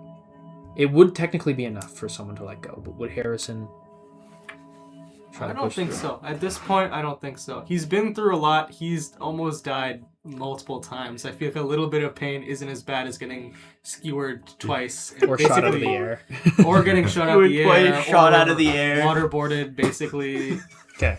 Yeah, no. So I think at this point, he's toughened up. It's like Duck Hunt. Yeah. I think by this... Harrison Hunt. I think if this version of Harrison was in episode 1, Isaac wouldn't have said he doesn't belong. Okay. The character development goes crazy. Harrison, you can see the anguish on Harrison's face. You can see the sweat begin to bead down even faster as he continues to mumble through this arcane speech. You place your hand on the lock. You keep going. You can hear what sounds like primordial radiating through your brain. The closer you get to unlocking this lock. Would you please make me an intelligence saving throw? Do I have the exhaustion already? No. Oh, okay. Never mind then. You're fine. I was gonna say I'm cooked. Rolls that one. Well, yeah, I guess that's still possible. Intelligence saving throw? Yes. No, Harrison's smart. That is a 15. You feel so much pain. You begin to loosen your grip a little, ever so slightly. But then you kind of hear Konk's voice in this demiplane, and you can see the conch that's chained begin to talk. Keep going, Harrison. It's almost working. And you Try harder. get the emotion to grasp back on. Please make me another intelligence saving throw, this time with advantage. 18. You begin to feel the lock crack and begin to get crushed below your mitts. You can see the chains at this point whirling around with purple energy, and you can hear the primordial almost taunting you, thinking that you are not able to do it. That's what you gather from the language you don't really understand. Do you understand Prefer primordial? speed primordial. Oh shit, okay. Well then you know exactly what they're saying. Damn, they're just being like Isaac. No, it's worse. It actually hurts. Yeah, primordial. But they seem to be speaking almost like the same words they would have used to put the curse on Kong. Not necessarily like it's transferring, but it's like the repeated echo whatever's left within the curse, continuously being It's still trying to do its job. yes. As you continue to break the lock, Harrison, you see the light begin to fade going up your arm, and more cracks begin to appear on the metal. In one final instant, you crush the lock and rip it away, and you see the chains all just in a second just get pulled in every different direction away from Conk, pretty much spinning him in front of you. As you're floating in the abyss, no longer being pushed away, you see all of the chains leave and fly in different directions, and you see Conk just kind of sitting there, and then his eyes open, glowing purple. Conk, you see a huge purple burst radiate from your gauntlets, the encased hands. Everyone, especially Isaac being magically intuned, you can sense this huge... Huh? You too can sense this. You can see first this purple magic radiating from Myocene's hut, but you can also feel the magic presence just resounding through the village. Conk, the light fades from the gauntlets, and you, sweating, come back out of this demi-pin. Like, you get sucked back into your body is what it feels like. And you are staring at Conk as the light has faded from your hands. You pass out. Did it? I'm gonna. He's across a workbench. You can Falling try. down. Yes. Roll me strength. Am I still inspired? Yeah, sure. Could I use that for Yes. advantage? Well, I'm glad, because that was a nat 1 and a 6. So that was a strength Check. save? Oh, check. Sure. Save. Yeah, sure. You try to grab me, just slap me across the room. That would be 14. 14. As you go to grab him, you instinctively try to move your fingers, and as you do, you can feel like the metal shatter as it explodes from your hands. The metal flying across the room. You grab him. It worked! Harrison, oh. Help? Myocene has gone out on the boat again. I'm gonna bring him outside. Okay. Like, carry him outside. Okay. I'd imagine I'm making my way After over feeling that magic, yeah. Yeah. I leave mine on the table. Do you guys kind of rush, or are you just walking? there. I gotta plate food. Are the rest of you rushing? Can't drop the food. It's too important. Yeah, It Well, was I'm a rushing pretty with the strong food. magical surge. I am rushing. Are you rushing to finish your food? Is that what you said? No, I'm rushing to bring the food. Oh. As you guys kind of rush I off leave the... 5 gold pieces on the table. Okay, so you guys are, you two at least are rushing, right? Yeah. Okay, as you kind of rushing off the pier towards Myocene's hut, out of breath, Isaac, you arrive there. Koga doing okay. You see the door open, and you see Conk push his way through, hands freed, carrying Harrison. Holy Who looks shit, in he a has hands! very exhausted state. I have hands. What happened to Harrison? He tried to speak. Fell. Uh-huh. Isaac, help. I'll see what I could do, but He's still breathing. That's I will let you roll medicine or arcana. I'll let you roll medicine or arcana. okay. So I was just gonna ask if I could cast like lesser restoration.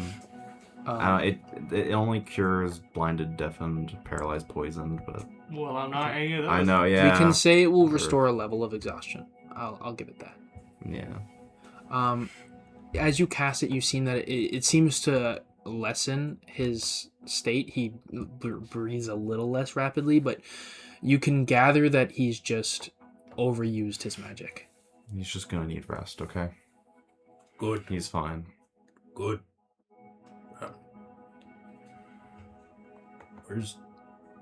Where's this house? This way. Thank you. You see both Harrison and Conk have considerably lost at least a little bit of weight. They haven't really been eating. He's been eating bread. Well, Conk's definitely lost some weight. I feel like after losing 2 giant metal... I got food.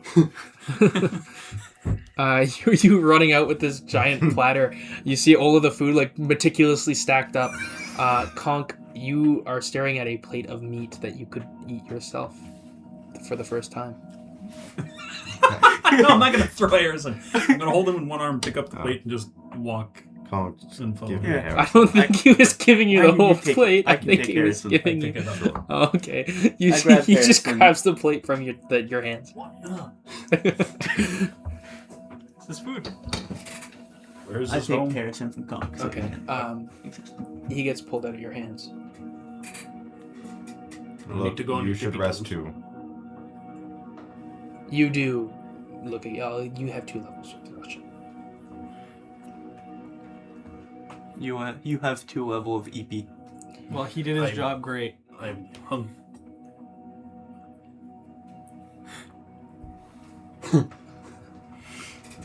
I have fingers. I have food. You should probably wash your hands.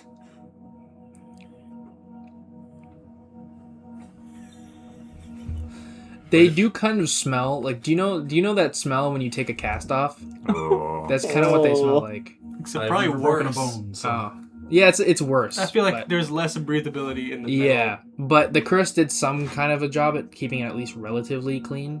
But it smells like when you take a cast. It's pretty rancid right now. It smells like just old sweat. Oh. Where can I wash hands? We're surrounded by an ocean. We're surrounded by an ocean. Cold. Go over to the water and just. Okay, you wash up to your elbows, moving your hands. You can feel, maybe it's just the exhausted state, maybe it's just overwhelming emotion, but you start to cry being able to actually move your hands and wash. Just something so simplistic that everyone else can do that Conk just couldn't until now. It feels so nice. The rest of my body is okay, but the hands. Feeling water on my hands. It's so nice. Just wait till someone comes up and says, "You can jerk off now, buddy." Christ. Conk is not a He can gooner. conk it. He can finally conk it. This went from like a sad, nice scene to fucking. Yeah, but what if you could actually jerk off now? Like, He can out jerk it. he can now conk it. Okay. He can conk it so good. But after getting up, you kind of splash the water onto your face too. The smell is gone. So water did a pretty good job at getting rid of the bacteria and the It's sweat. salty. I'll go devour the dish he has over his head.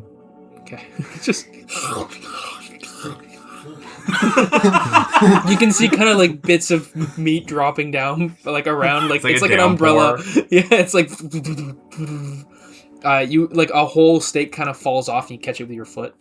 My tail. With your tail, yeah, before do you lift it back up to your mouth and eat it? Yeah. Yeah, and just you see these 2 people seemingly having some sort of bond over just pure strength, just devouring whatever. He's devouring whatever's falling from him, and you're just devouring what's It's probably a left. pretty heavy plate of food. Too. Yeah.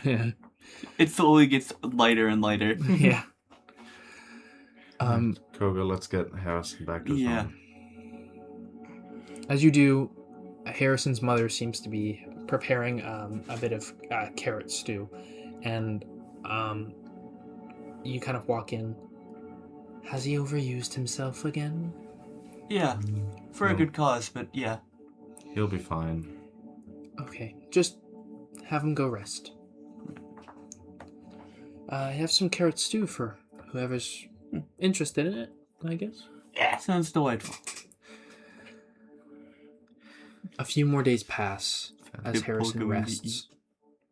At one of those days, like just kind of during the night, Isaac goes into Harrison's room and leaves the sketch he made on like a desk or something. Aww, that's the sweetest thing he's ever done. Is it signed by you? Or No. is it No. it's just okay. Signed, Isaac the Great. Isaac the Isaac, your best friend who totally just gave you 1 level of exhaustion less, you son of a bitch. Ha ha ha ha ha ha. Signed Isaac. You suck. Yeah. Okay, yeah, you just leave the folded up, crumpled piece of parchment. Crumpled up. Oh, sorry, no. The neatly folded piece of parchment. Garbage. Throws it I at his head. thought the garbage was your room. I'm sorry. You leave the nice folded up piece of parchment next to the bedside table. After a few more days, Isaac, you wake up. You're just shooting out of bed like... Isaac? Oh, Harrison, you wake up. You're shooting out of bed. He did. And you see next to you on the bedside table is a piece of parchment neatly folded. Get some food. And some food left there. Well, I'm gonna eat the food first. Okay. I feel like Conk also left like a really badly written letter. Clearly like helped by someone who can write. Of like, thank you. At least you know the letters now. Barely. A, Barely. C. Yeah, there's like spaces between every letter. There's like a comma where it just shouldn't be. Thank, comma, you. Don't forget the random periods too. But you get that letter. It's just kind of like someone seems to have put a crease in it and like left it like so it's facing you, like the message is facing you, right next to the pile of food that seems to be left, partly from some other people. Like there's some meat on there, but there's a pile of carrots next to it, presumably from your mother. All still good? Yeah. Yeah, start eating that. Okay. I'm currently still very Hungry. exhausted. And yeah. Well, no. Your exhaustion's gone. Oh. But you were just very hungry. Yeah, I'm gonna eat that. Devouring swarm. Yeah. As you eat all of the food, Wood chipper sounds. do you open up the piece of parchment? Yeah, sure. As you unfold the piece of parchment, you see a beautiful sketch of your home with a whale breaching the surface. I wonder if Mom drew this. It's beautiful. Do you head downstairs? Yeah, I'll read the letter too, though. Yeah. What does it say? Thank Harrison, you. Hands I have. Hands back. Thank. Period. Comma. Gonk. Slash. No problem, buddy. And I fist bump the letter. Okay, it falls over. No! As you descend your little like ladder staircase thing, you see your mother's the only one in there. At this point in time, just preparing some stew. Like you. Hey. Oh, you're up. And she kind of like walks over and like kisses your forehead and hugs you a bit. Gotta stop overusing your magic. It's for a good cause this time. Okay. Thanks for the drawing. It's beautiful. That wasn't me, honey. Is Dad back? Stand back? What? Is Dad back? Oh, no, Dad. Dad can't draw for shit. Then who? It was your friend Isaac who left that. Ah.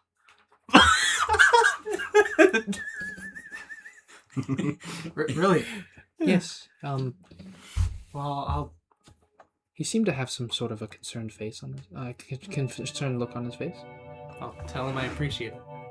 Congratulations. Mixed messages. No, he's just surprised that Isaac would to go out of his way to draw something like that. He's Does he surprised just that not Isaac know can about draw. Your drawing hobby. Yeah, he also just doesn't know that Isaac can draw. Like he assumes any he can of us like do know? like magic shit. But... No, this is he's already Doesn't done. really share. He's drawn like one thing before, and it wasn't even like out of As Like you, a sick man. hobbyist. as you walk out, you see Rasker, the gnome, sitting across the pier, smoking off his pipe. Oh, you're awake. It's been on. You fucking eat shit. What? How long was I out? A few nights. Oh. You know, you got some good friends, you friggin' rat. And you've got a great pipe, Thank you, I made it myself. gnome. I'm sorry. Keep it pushing, young one. Yeah, you too, old man. She kind of like stares at you. like eyes locked onto your. You can feel the death stare as you just like start to speed up. You can see, Conk, you've been shown to their little meeting spot, at the end of the pier, where Isaac, Koga, and Zippo are sitting. You're sitting there with them now, and you can see the four of them sitting at the edge of the pier. Guys! Hey! Rabbit! Hey, Hey! I'm finally lunging awake. for this man. Okay, you get full tackle NFL style. Off the pier? Sure. Straight You know? to the water. Not off the pier, just like Just like a hug. yeah. Thank you. It's nice to see you It's too. a little bit of a tight hug there. I am glad you are okay. Oh, sorry. Yeah, he might not be doing so good now. Can I just look at your hands real quick? Can I just like examine to make sure everything went by correctly? It does look like it, but you can see that there's like the same fractures that were on the metal seem to be now permanently in his arms. Well, I hope you don't mind the scars. Nothing new. I guess you're right on Apart that from one. the fingers, Have I have you- hands. High five. You have to bend down a little bit. I have to jump up a little bit. It's like when you high five somebody, but like the other person's trying way too hard, so it burns the shit out of your hand. Your entire arm from your shoulder just flies off. Flies off. Just obliterated. Red mist.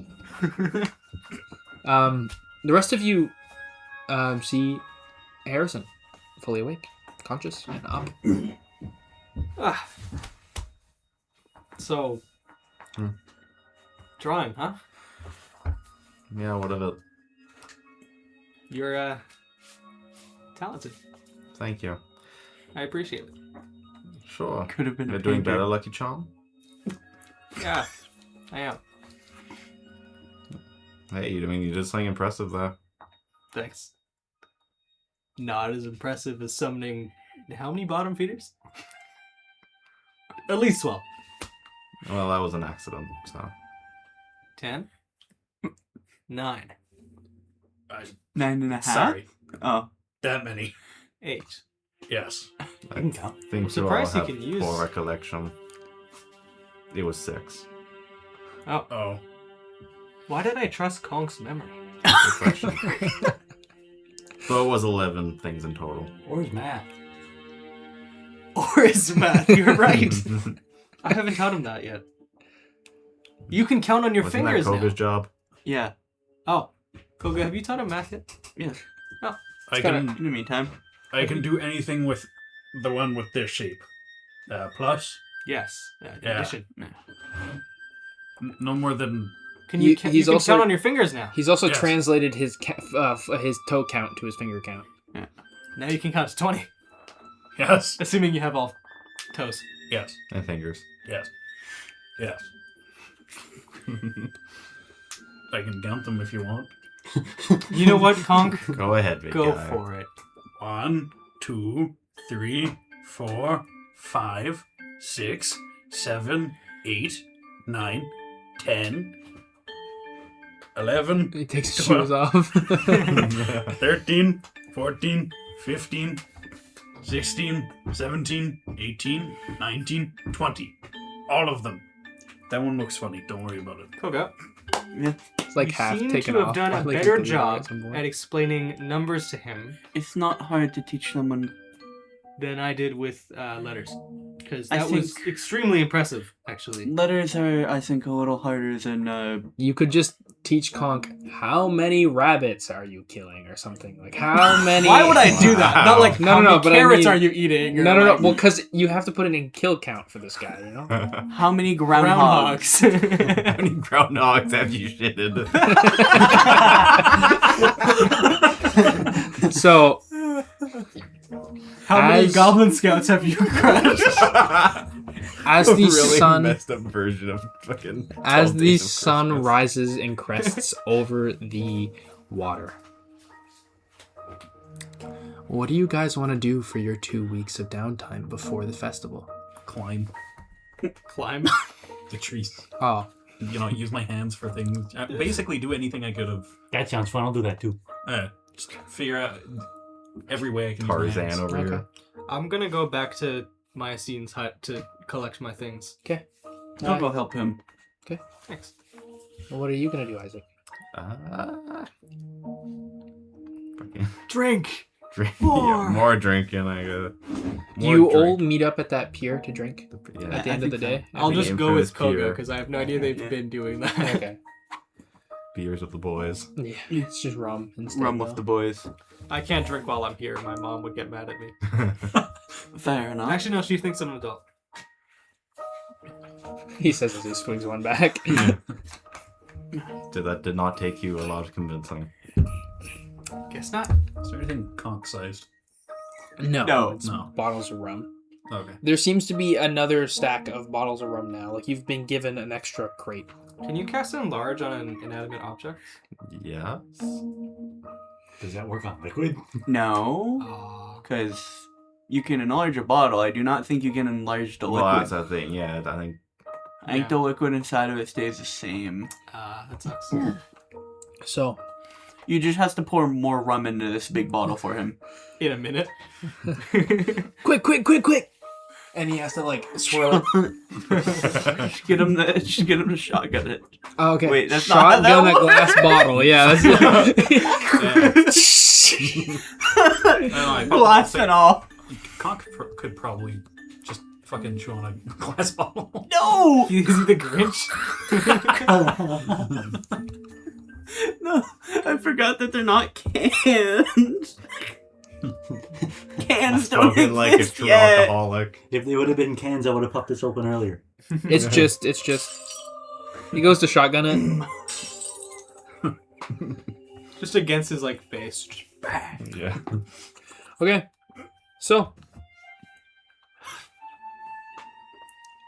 After those 3 weeks pass, you see your father riding in the distance. You can see his familiar fishing ship as it's coming back, or I guess fishing boat. Fishing yacht. No. You see him coming back, pulling the sail, getting it all ready for dock. And he kind of waves to you over the side, and you see this huge, huge swordfish just in the back, dead. Holy shit. Hey! You see like a white beard forming on his face. He's been like the fur around his chin has grown. It's been a while, son. How are you doing? Good. And your friends seem to be getting along fine. And you have hands, big guy. I have hands. What a development. Anyway, I've got the fit. Hey, do you want to help me with this Yes. fish? Yes. It's like a 120-pound swordfish. Like, it's like a gargantuan fish. I'll help. Okay, yeah.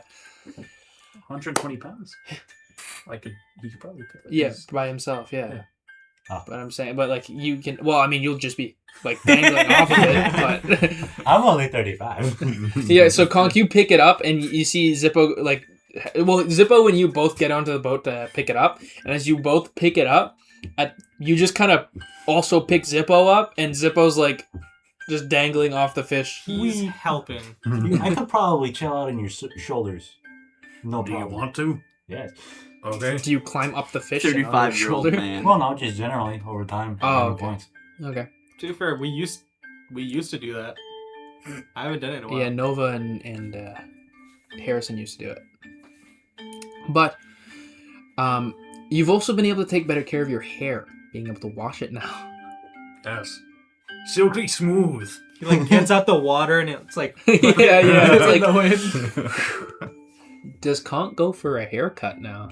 Does he try to make himself a new him? Crew cut.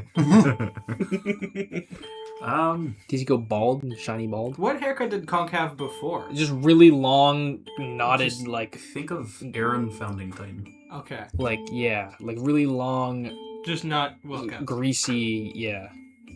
Complete bomb. It's a bit hard to keep your hair good when you all only have metal. Yeah. You can't exactly like going through it with your toes. You're just not flexy enough. Bro. Yeah. So Conk, does he get a haircut? No, but I do think that he would get like some advice from, well, I don't know who. Do you want to ask Harrison's mom? Sure. Just like simple bun. Okay. Keep it out of the face. Don't ask She me she about walks over. Well, there's two ways we can do this. We can do a ponytail, or we can do a bun. Whatever you want. What's the difference? A bun will go up, kind of at the back of your hair, and it'll be like a little thing. And then a ponytail, I would just pull your hair into a thing, and we can do it. Or we can do a half ponytail, where we have like the bottom half of your hair still there, and we just tie back the top half. You still have that. That one? It sounds the easiest to get used to. Learn. Mom, I will teach you. Yeah? I lean in and I whisper. Do pigtails. Don't tell him. I'm not evil. Come on. I'm not like you. It's funny. I promise. Just because your brother did that to you when you were but a little one with your ears does not mean I'm going to do it to your friend. Come on.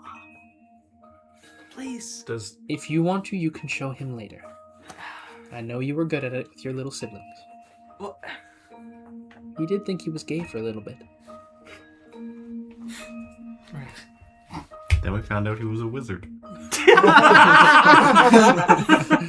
almost as bad. Okay. As bad. Close call. Time to get canceled. So, I think my dad just hopes I'm gay still. so, the tie the ponytail, the half tail there, the half ponytail there, and she teaches you how to do it, showing you a mirror there to do it. If you ever run into any trouble, just ask Harrison. Thank you. I was a hairdresser where we came from. Ah. His father was a farmer, and I did hair. Thank you. No problem. Well, the Meridium are coming to town, so we gotta prepare. This is a whole village ordeal, so if you guys want to come out and help, we'll take as much help as we can get. And, yeah.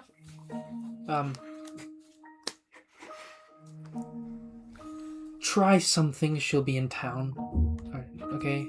Yeah. I can help. Nope. No, you can't. What? I think this is where you should leave it to. I My think son. you should go help with the setup. I could help you. And I think you should go help with the setup. Something tells me Isaac would have the best chance with this one. In helping you. I have experience. With what? helping for the setup.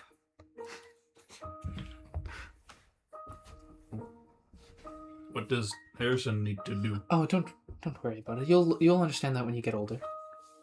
He's older than me. I know. Okay.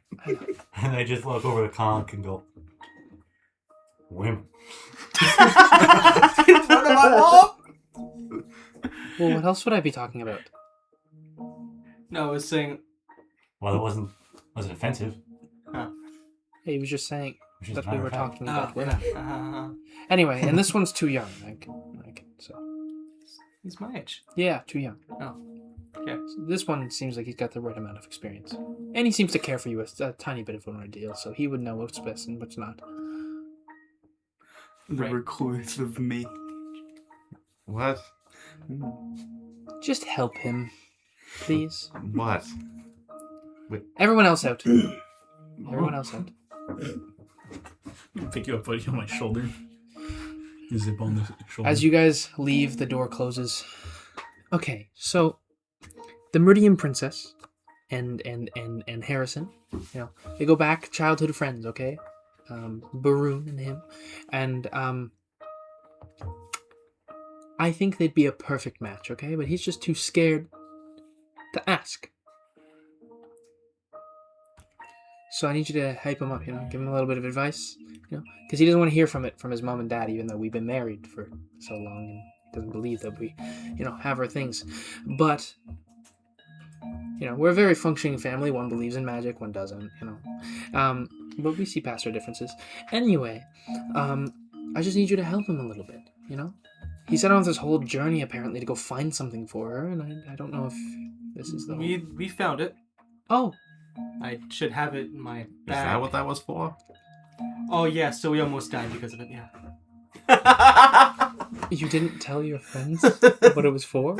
Son? I told them it would help. You said it was for a friend. Yeah. Well, I mean, technically really- they are just friends. Really special friends. Hey, look. Some people have done some crazy things for love, okay? You know what his father did for me? No, I don't. He planted 1,000 acres of carrots. In a day. That's just suicidal. But he was quite a strapping man. Harrison isn't, though. Thanks for that, Isaac. Yes. He is not, but he has something that his father... Well, you're not strong, son. Let's be real. But he's got something... Well, he looks stronger than you, but he's got something that his father didn't have. Bingo, bango, bongo. Really now? Bingo, bango, bongo, bish, bash, bosh. He has the brain, okay? His father's very good at a bunch of things, just not reading or writing. He can do both. I think that he got that from me. But he went out on this perilous quest, met some beautiful friends, I'm glad he's met, and was able to find this, I don't know what it is, that allows him to give her a gift. I don't know. It was some gift. I don't know what troubles you went through. I don't know if it's going to be worth it, if I'm being honest. But at least he did it, and it was all for love, Secret's out. Yeah. And so, you're not just scared, you actually want to? Or is this your parents just really want you to and you don't want to? Do you think I would almost die multiple times? I think you'd die for a lot of things. Thanks, Isaac. Yes, I want to. How thin are the walls? Pretty thin. You have your ear against the door, or Conk's just sitting at the steps. Yes, I want to. Fine, I can help. Not that I'll be of much help. Yeah. Perfect. If you help him and if he does and it works, I'll give you something. A gift. Pretty sure wedding gifts usually go to the No, people not a getting wedding. wedded. He's gonna get that. But I meant for you, for thanking you. I want to give you something. As long as that's okay. Fine. All right. Then get to it. Then go. Well, there's the court one lady. It's a lot. How much of that could I hear from the outside? Oh, all of it. As you open the door, you see Conk is just standing there. He'd be sitting back facing. Okay. You see his back facing you guys, pretending not to have heard anything. Very poorly, because he's Conk, but he's pretending. I'm also there, just also pretending not to have heard anything. Just slightly better. It's more convincing. He's at least looking at his hands. Inspecting my blades, The weather. It's crazy. All right. We'll see you tonight. So, So lady troubles, huh? oh, you heard all that. Yes. Yeah. Rabbit, I have a great idea. No. Not this time, Conk. Let me speak. To be fair, he did travel with a woman longer than anyone else here, so What? Come with me, Rabbit. Come with me. What? Okay. a long time. Oh, okay, never mind. I pull him to the spot at the pier. At least 10 years, at least. Okay. Do you still have it in your bag? Amulet? No. The condom. The orb. The orb. The egg? The egg. Yes, I have the egg. Wasn't that... Was that No. important? Yes. Yes. That I wasn't planning on giving that to her. I was planning on giving that to the chief. Her father. I forget it. The necklace. The necklace, yeah. Necklace. Close Was enough, that yep. important to them? It's so she can stay on land. Oh.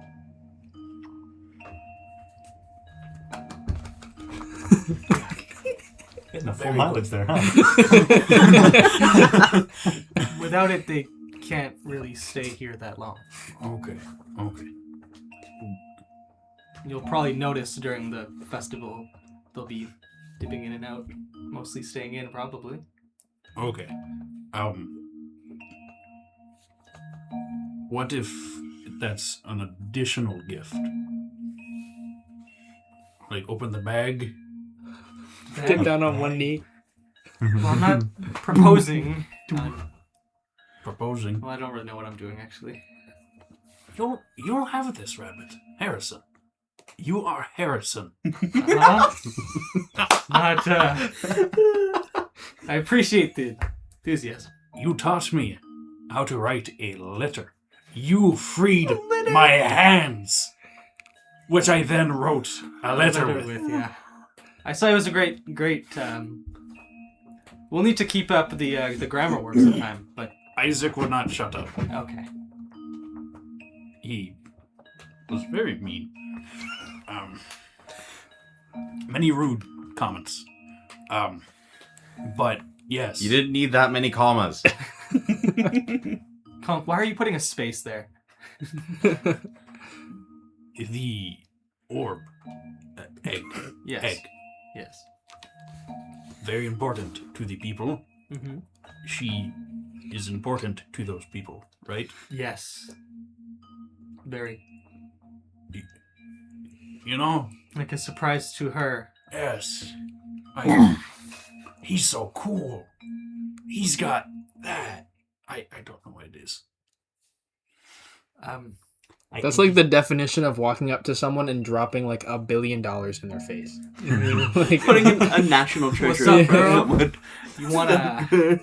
You wanna go out with me? And I'm just fucking waving at $1 billion. He's just a black car with no limit. It's like a solid kilo of antimatter, bro. What do you think?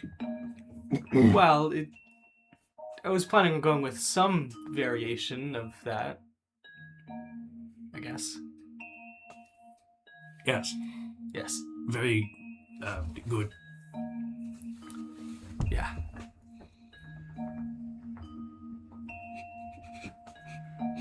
It's been a long time. It's taken a long time.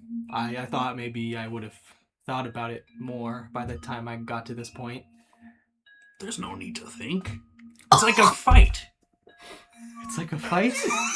Yes. For love. A fight for love.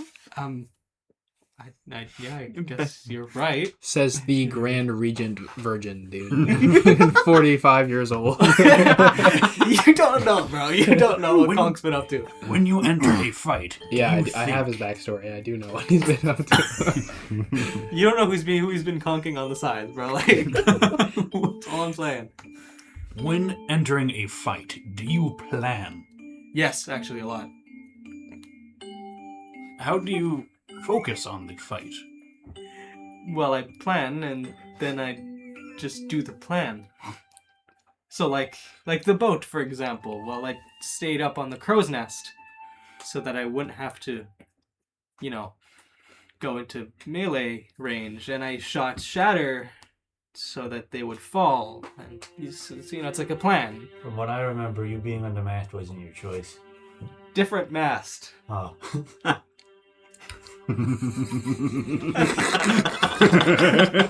Just like behind Conk. Or wait, no, you're still on the shoulder. Same mast, different situation. Let's just say. Okay. A lot less painful. Well, no, because I felt. I got shot, but I think the second one was more painful. I think the second one was more painful, but I also got hurt and equally. Why are you also here? I mean, you really didn't walk that far away, and Look back, it's like 5 feet. From the house? Maybe. Yeah. it's also just an open pier. It's not like there's anything in the way. Okay. Present the necklace like you were gonna, but maybe present the egg to the chieftain. That's what I was going to do. You see, Maybe I have an idea. Like during the festivities, I present the egg, and then later on, while we're alone, I present the necklace. you see Rasker sitting outside. Kid, this is ridiculous. You don't know anything about women. You present the egg to her father to curry favor with her father. That's what I was gonna do. Then, tall one, you know nothing about women. I was gonna present the egg to the chief, and then they're like, "Oh my god, he's so cool." No one's gonna think that. But And then I present the necklace to her, and it's like, "Oh my god, he's so cool." yeah, sure. The cool guy over here. Yes. He is. Thanks. I have my fingers. Okay, He did that. most people do. I didn't before. Sounds like a skill issue. We all love him. He's fine. I did more for this town than your family did. I'll tell you that. Most of the time, we love him. Than most people's family do. Half the time. Sounds like he's On his way out. yes. There's Yes. no walls. I can hear you whispering. It's the point of whispering, so you can't hear me. If I could hear. Smoking that isn't going to help what I just said. It's just making it more true. I think he knows that already. Yeah, I think Maybe so. to forget. Oh. I mean, he's alone. Maybe there's a reason for that. It's up to him if Probably he wants after to the share third it. wife, you guy gave up. I only had one wife, you belligerent fool. Man, I miss my wife. You had a wife? So do Still do. I. So do I. Why are you here? I got bored. Oh. Awesome. Maybe I shouldn't take your advice. Well, you chose to leave your wife. Good for you. Did she choose to leave you? She died. Not Come on. willingly. Come on, God. Not willingly? She didn't willingly leave. Oh, okay. I thought you meant she didn't die willingly. You know, this village used to be a war-ridden town, huh? There used to be monsters. I used to be its guard.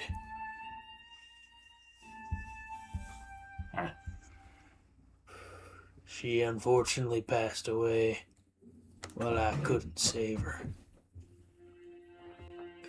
That is very unfortunate. Sorry for the loss. Yeah. Anyway, could you get off my front porch? This is a pier. Let's just go to the end of the pier. It's just unfortunate because like he's literally staring directly Yeah, at if you look at the map, our spot is like directly. You guys are like right here. Oh, He is right here. Like it's like you're right across from each other. We could just go like up here. That's the usual drinking spot anyway. So that's where I thought we went. oh. As you guys go up, see Jace ringing in his boat. He gets up. Oh, it's good to see you there, son. Hey, catch anything good today? Not very many. It seems like your father scared off a bunch of them. Did you see what he got though? Yeah, it's impressive. I don't know how he does it. Would you say this one's bigger than last year's? Yeah, not the biggest thing he's ever caught. Bigger than last year. Huh. Biggest thing he caught was a sea serpent. Don't even know how he got that shit back. Anyway. He goes into his shop. You're free to come by anytime you need anything. Think about it. Okay? You see the town getting ready for the festival. Everyone's stringing up lanterns and getting ready. You see Rasker finally get his grouchy old ass up off of his rocking chair and begin to walk very slowly towards the center of the town to begin helping. More like directing people where to put things. But every year he kind of does the same thing. The main center of the pier where most people will be around, they seem to get a small little the fire on top of a stone slab going, and you see like more fires being created on the beach itself. You see Igla and her family practicing their fire dancing, and the resident bard beginning to practice her lute and her vocal cords. See Maya seen outside of her on her pier beginning to throw some kind of magical plants, almost like an essence, into the ocean to bring more or less fair tides or a good day. Some spiritual stuff. Most of the people seem to be active and trying to set up. At this point, you can see it's a couple hours before twilight, and you can see the Meridian begin to ride in, getting ready. They also come to help set up the anniversary festival. As they arrive onto the pier, and you see a bunch of Meridian, specifically two that catch your eye are the chief, who's obviously the chief, dressed in the garb and has the chieftain crown. See the chiefess, his wife, who seems to be helping the children up onto the pier. Some of the Meridian are jumping into the water to get some more fish to help. And you see a younger one that seems to be that came in on the same, like, I guess, pod of dolphins as the chief and chiefess. And you see a young blue skin Meridian that has long, like, curly black hair, who kind of gets up, and the best way to describe her is stunningly beautiful.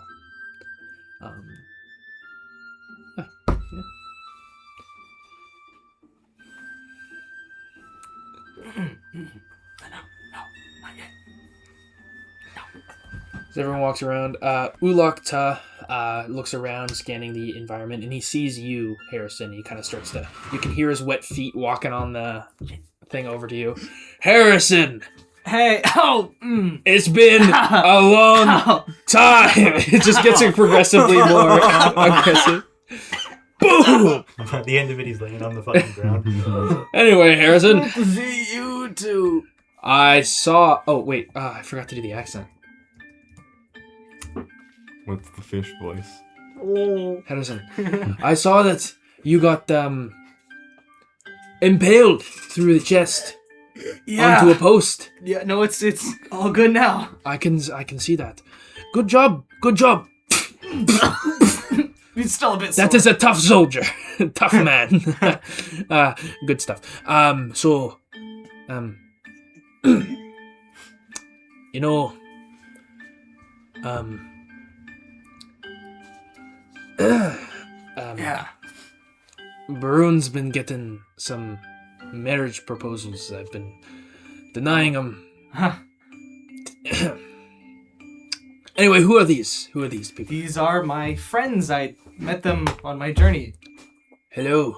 Hello. It's a pleasure to meet you. Yes. Hello, what is your name? Isaac, nice to meet you. Nice to meet you. What is your name? Conk. Conk. Easy to remember. What is your name? Hey, Zipple. Also easy to remember. And what's your name? Koga. Also easy to remember. What is wrong with your name? My name's just as many syllables as theirs. I don't know. I don't. My name is Ulakta. Your name is much harder to remember. What do you mean? That's a great name. Look. Ta is my family clan name. My tribe. The one I hail from. The Ta. Ulak is my name. My daughter over there, that is Barunta. And her mother,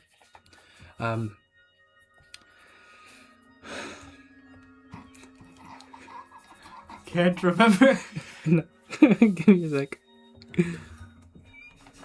You look like Sirinta. Name very strong. It comes from the siren, the mystical kind of fey creature of the ocean. The siren, a very strong warrior. That's what caught my eye when I married her. Strong warrior. Yes. Produce good offspring. She was also very pretty. Anyway, so yeah, just to let you know, I'm just informing you that Thanks. yeah. Thanks. just so you know. Unfortunately, I can only block off for so long. The royal chieftains are kind of hounding me, if that makes sense. Atlantis is... they're asking, so it's been kind of hard. Well, I have a gift for you, but not yet. A gift for me. Yes. I wanted you to give a gift to my daughter, to be fair with you. I have one for her too. Oh, good man. But this one, Good man. this one is for you. I'll give it to you when the festivities start. Sounds lovely. Why don't we spar a little bit before? Spar. Yes, spar, you know. Good stuff.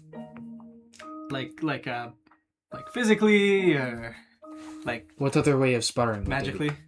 I don't do that. I You know don't what? magic. Yes, let's spar. We'll do it just later. remember what the actually. monk taught you. I'll remember what the monk taught me. You Koga got can- trained by a monk once you were gone. Those 2 years did a lot for you. Yeah. Oh, it was almost like 3 years, actually. Koga. Yeah. Can you give me reminders? Like pointers, like tips. We'll do it later. We'll do Smart it me, before the smart me. festivities. Actually, maybe after you give me the gift, depending on how I feel about it. Okay. Would you like to spar? Not right now. No. If you want to have a I fun said not spar. right now. Okay. But I need to measure up my daughter's future husband. I know, I'm thinking in the future. Both me and your parents are on the same mind, same track. I don't know how the rest of the Meridian would feel about it, but I'm okay with it. You're a good man. Thanks. I think. It's been a while since I've seen you. You might have changed. Has he changed? For the better? He has changed for the better. Okay. He is strong. He's certainly changed. He's strong? Like, Magically. oh. Come on, you get my No hopes up. change in physical attributes. Why do you get my hopes up like that? You're supposed to say he's magically gifted. That's what I already knew that. He was magically. He's pretty much self-taught himself. If me and Harrison Yes. fought to the death, Okay. he would win. Well, that's saying a lot from men tall like you. Yes. Well, maybe we should take you down to our secret little home sometime. You know, a secret little village We can't take you to Atlantis because we don't really know what that is ourselves. But we could take you to our secret home, secret village. Nice.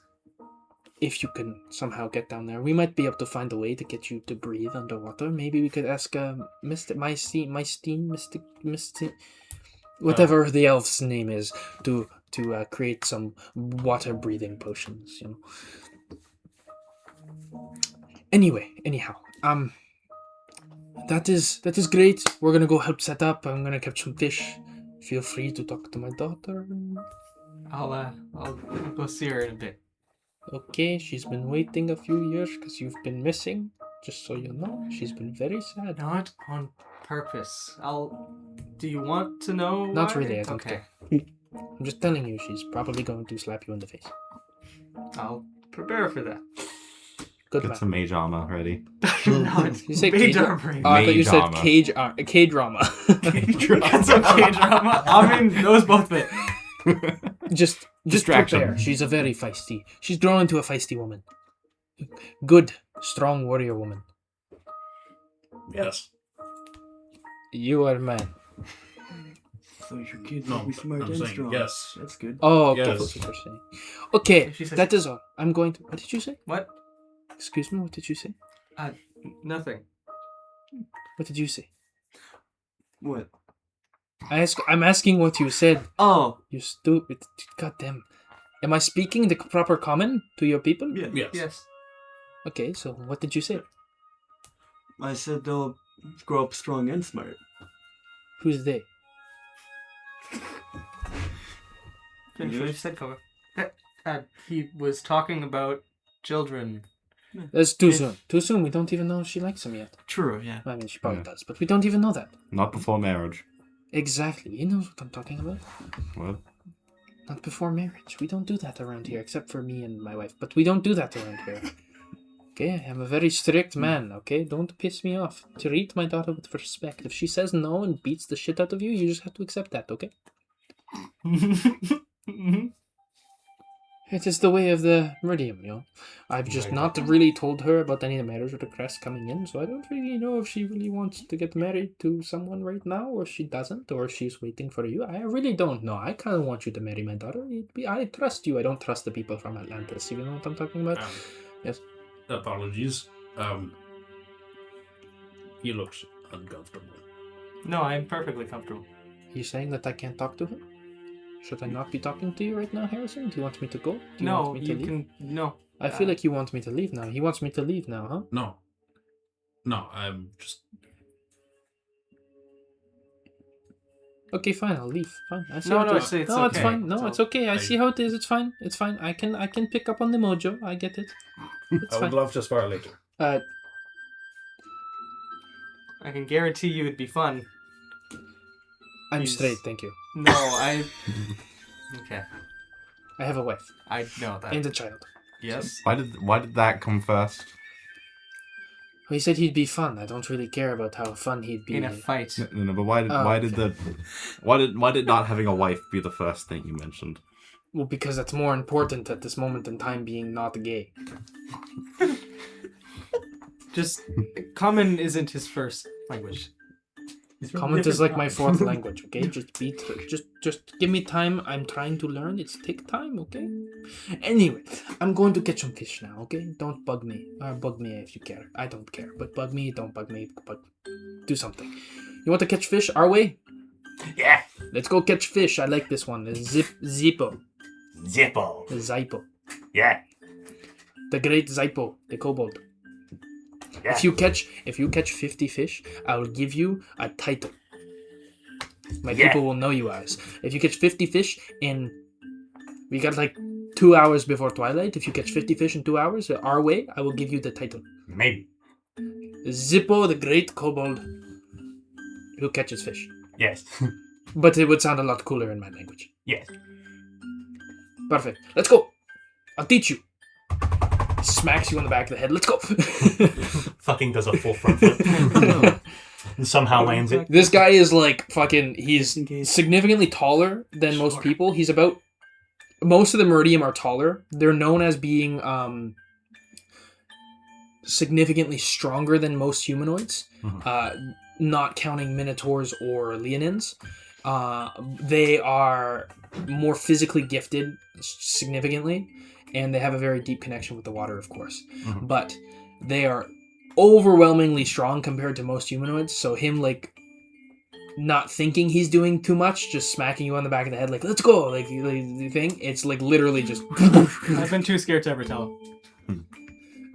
But yeah, and he has like a crazy gait, like they can run like crap, which explains the curse that was put on them. You know. But yeah, he dives into the water, and do you follow? Fuck it, yeah, sure. Okay. I run a rage and then do the thing where it changes my tail. Okay. So you can swim faster. Nah, just general, like a fishing spear, but a tail. Like, oh, okay. Because that's how you use that. Yeah. You see a bunch of the younger Meridiums like trying to catch the fish, like watching you, and they're like.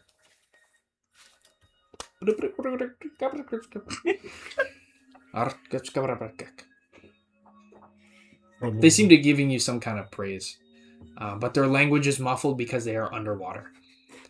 Just muffled screaming. You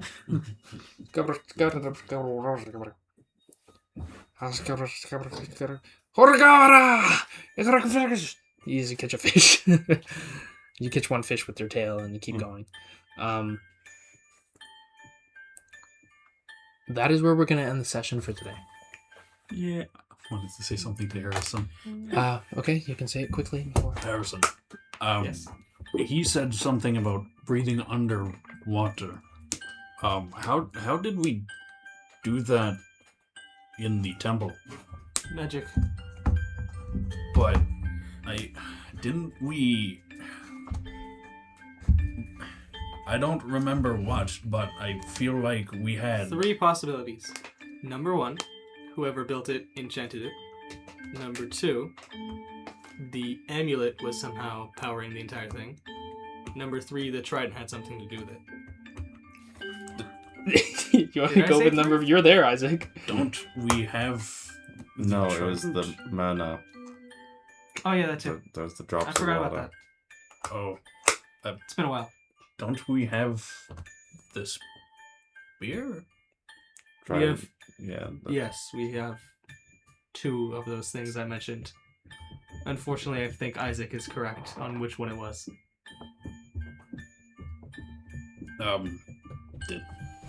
Maybe you could also show the trident. Yeah. I think I've got a plan. Great. You are very good at planning. Let's just hope he doesn't have a gun. Gun. That literally came out of nowhere. Okay. Is he gonna pull up with a shotgun? I don't know what that man in the water I don't had. like that orb. Boo! Okay. You did what to my daughter? Get off my goddamn property. So, that is the end of the session. Thank you for watching if you have up to this point, and for the rest of everyone, thank you for coming. Quickly with the end of the non-sponsored thank yous, we're going to take it away with the person who did it at the beginning of the episode. Thank you to Inkarnate for the maps. Thank you to Pocket Bard for the lovely soundtrack and ear-piercing audio, sometimes. And Roll20 for the... TLDR, that's my fault. The ear-piercing screeches at the DM's discretion. the window-shattering sounds and the lightning strikes with the screaming all mixed in. And then Roll20 for the VTT. Okay. So, we'll see you next week, the same time for everyone, and Good night. well, yeah, I'll see you Wednesday. Yeah. But for everyone else, we'll see you next week, same time, and bye-bye. Be strong.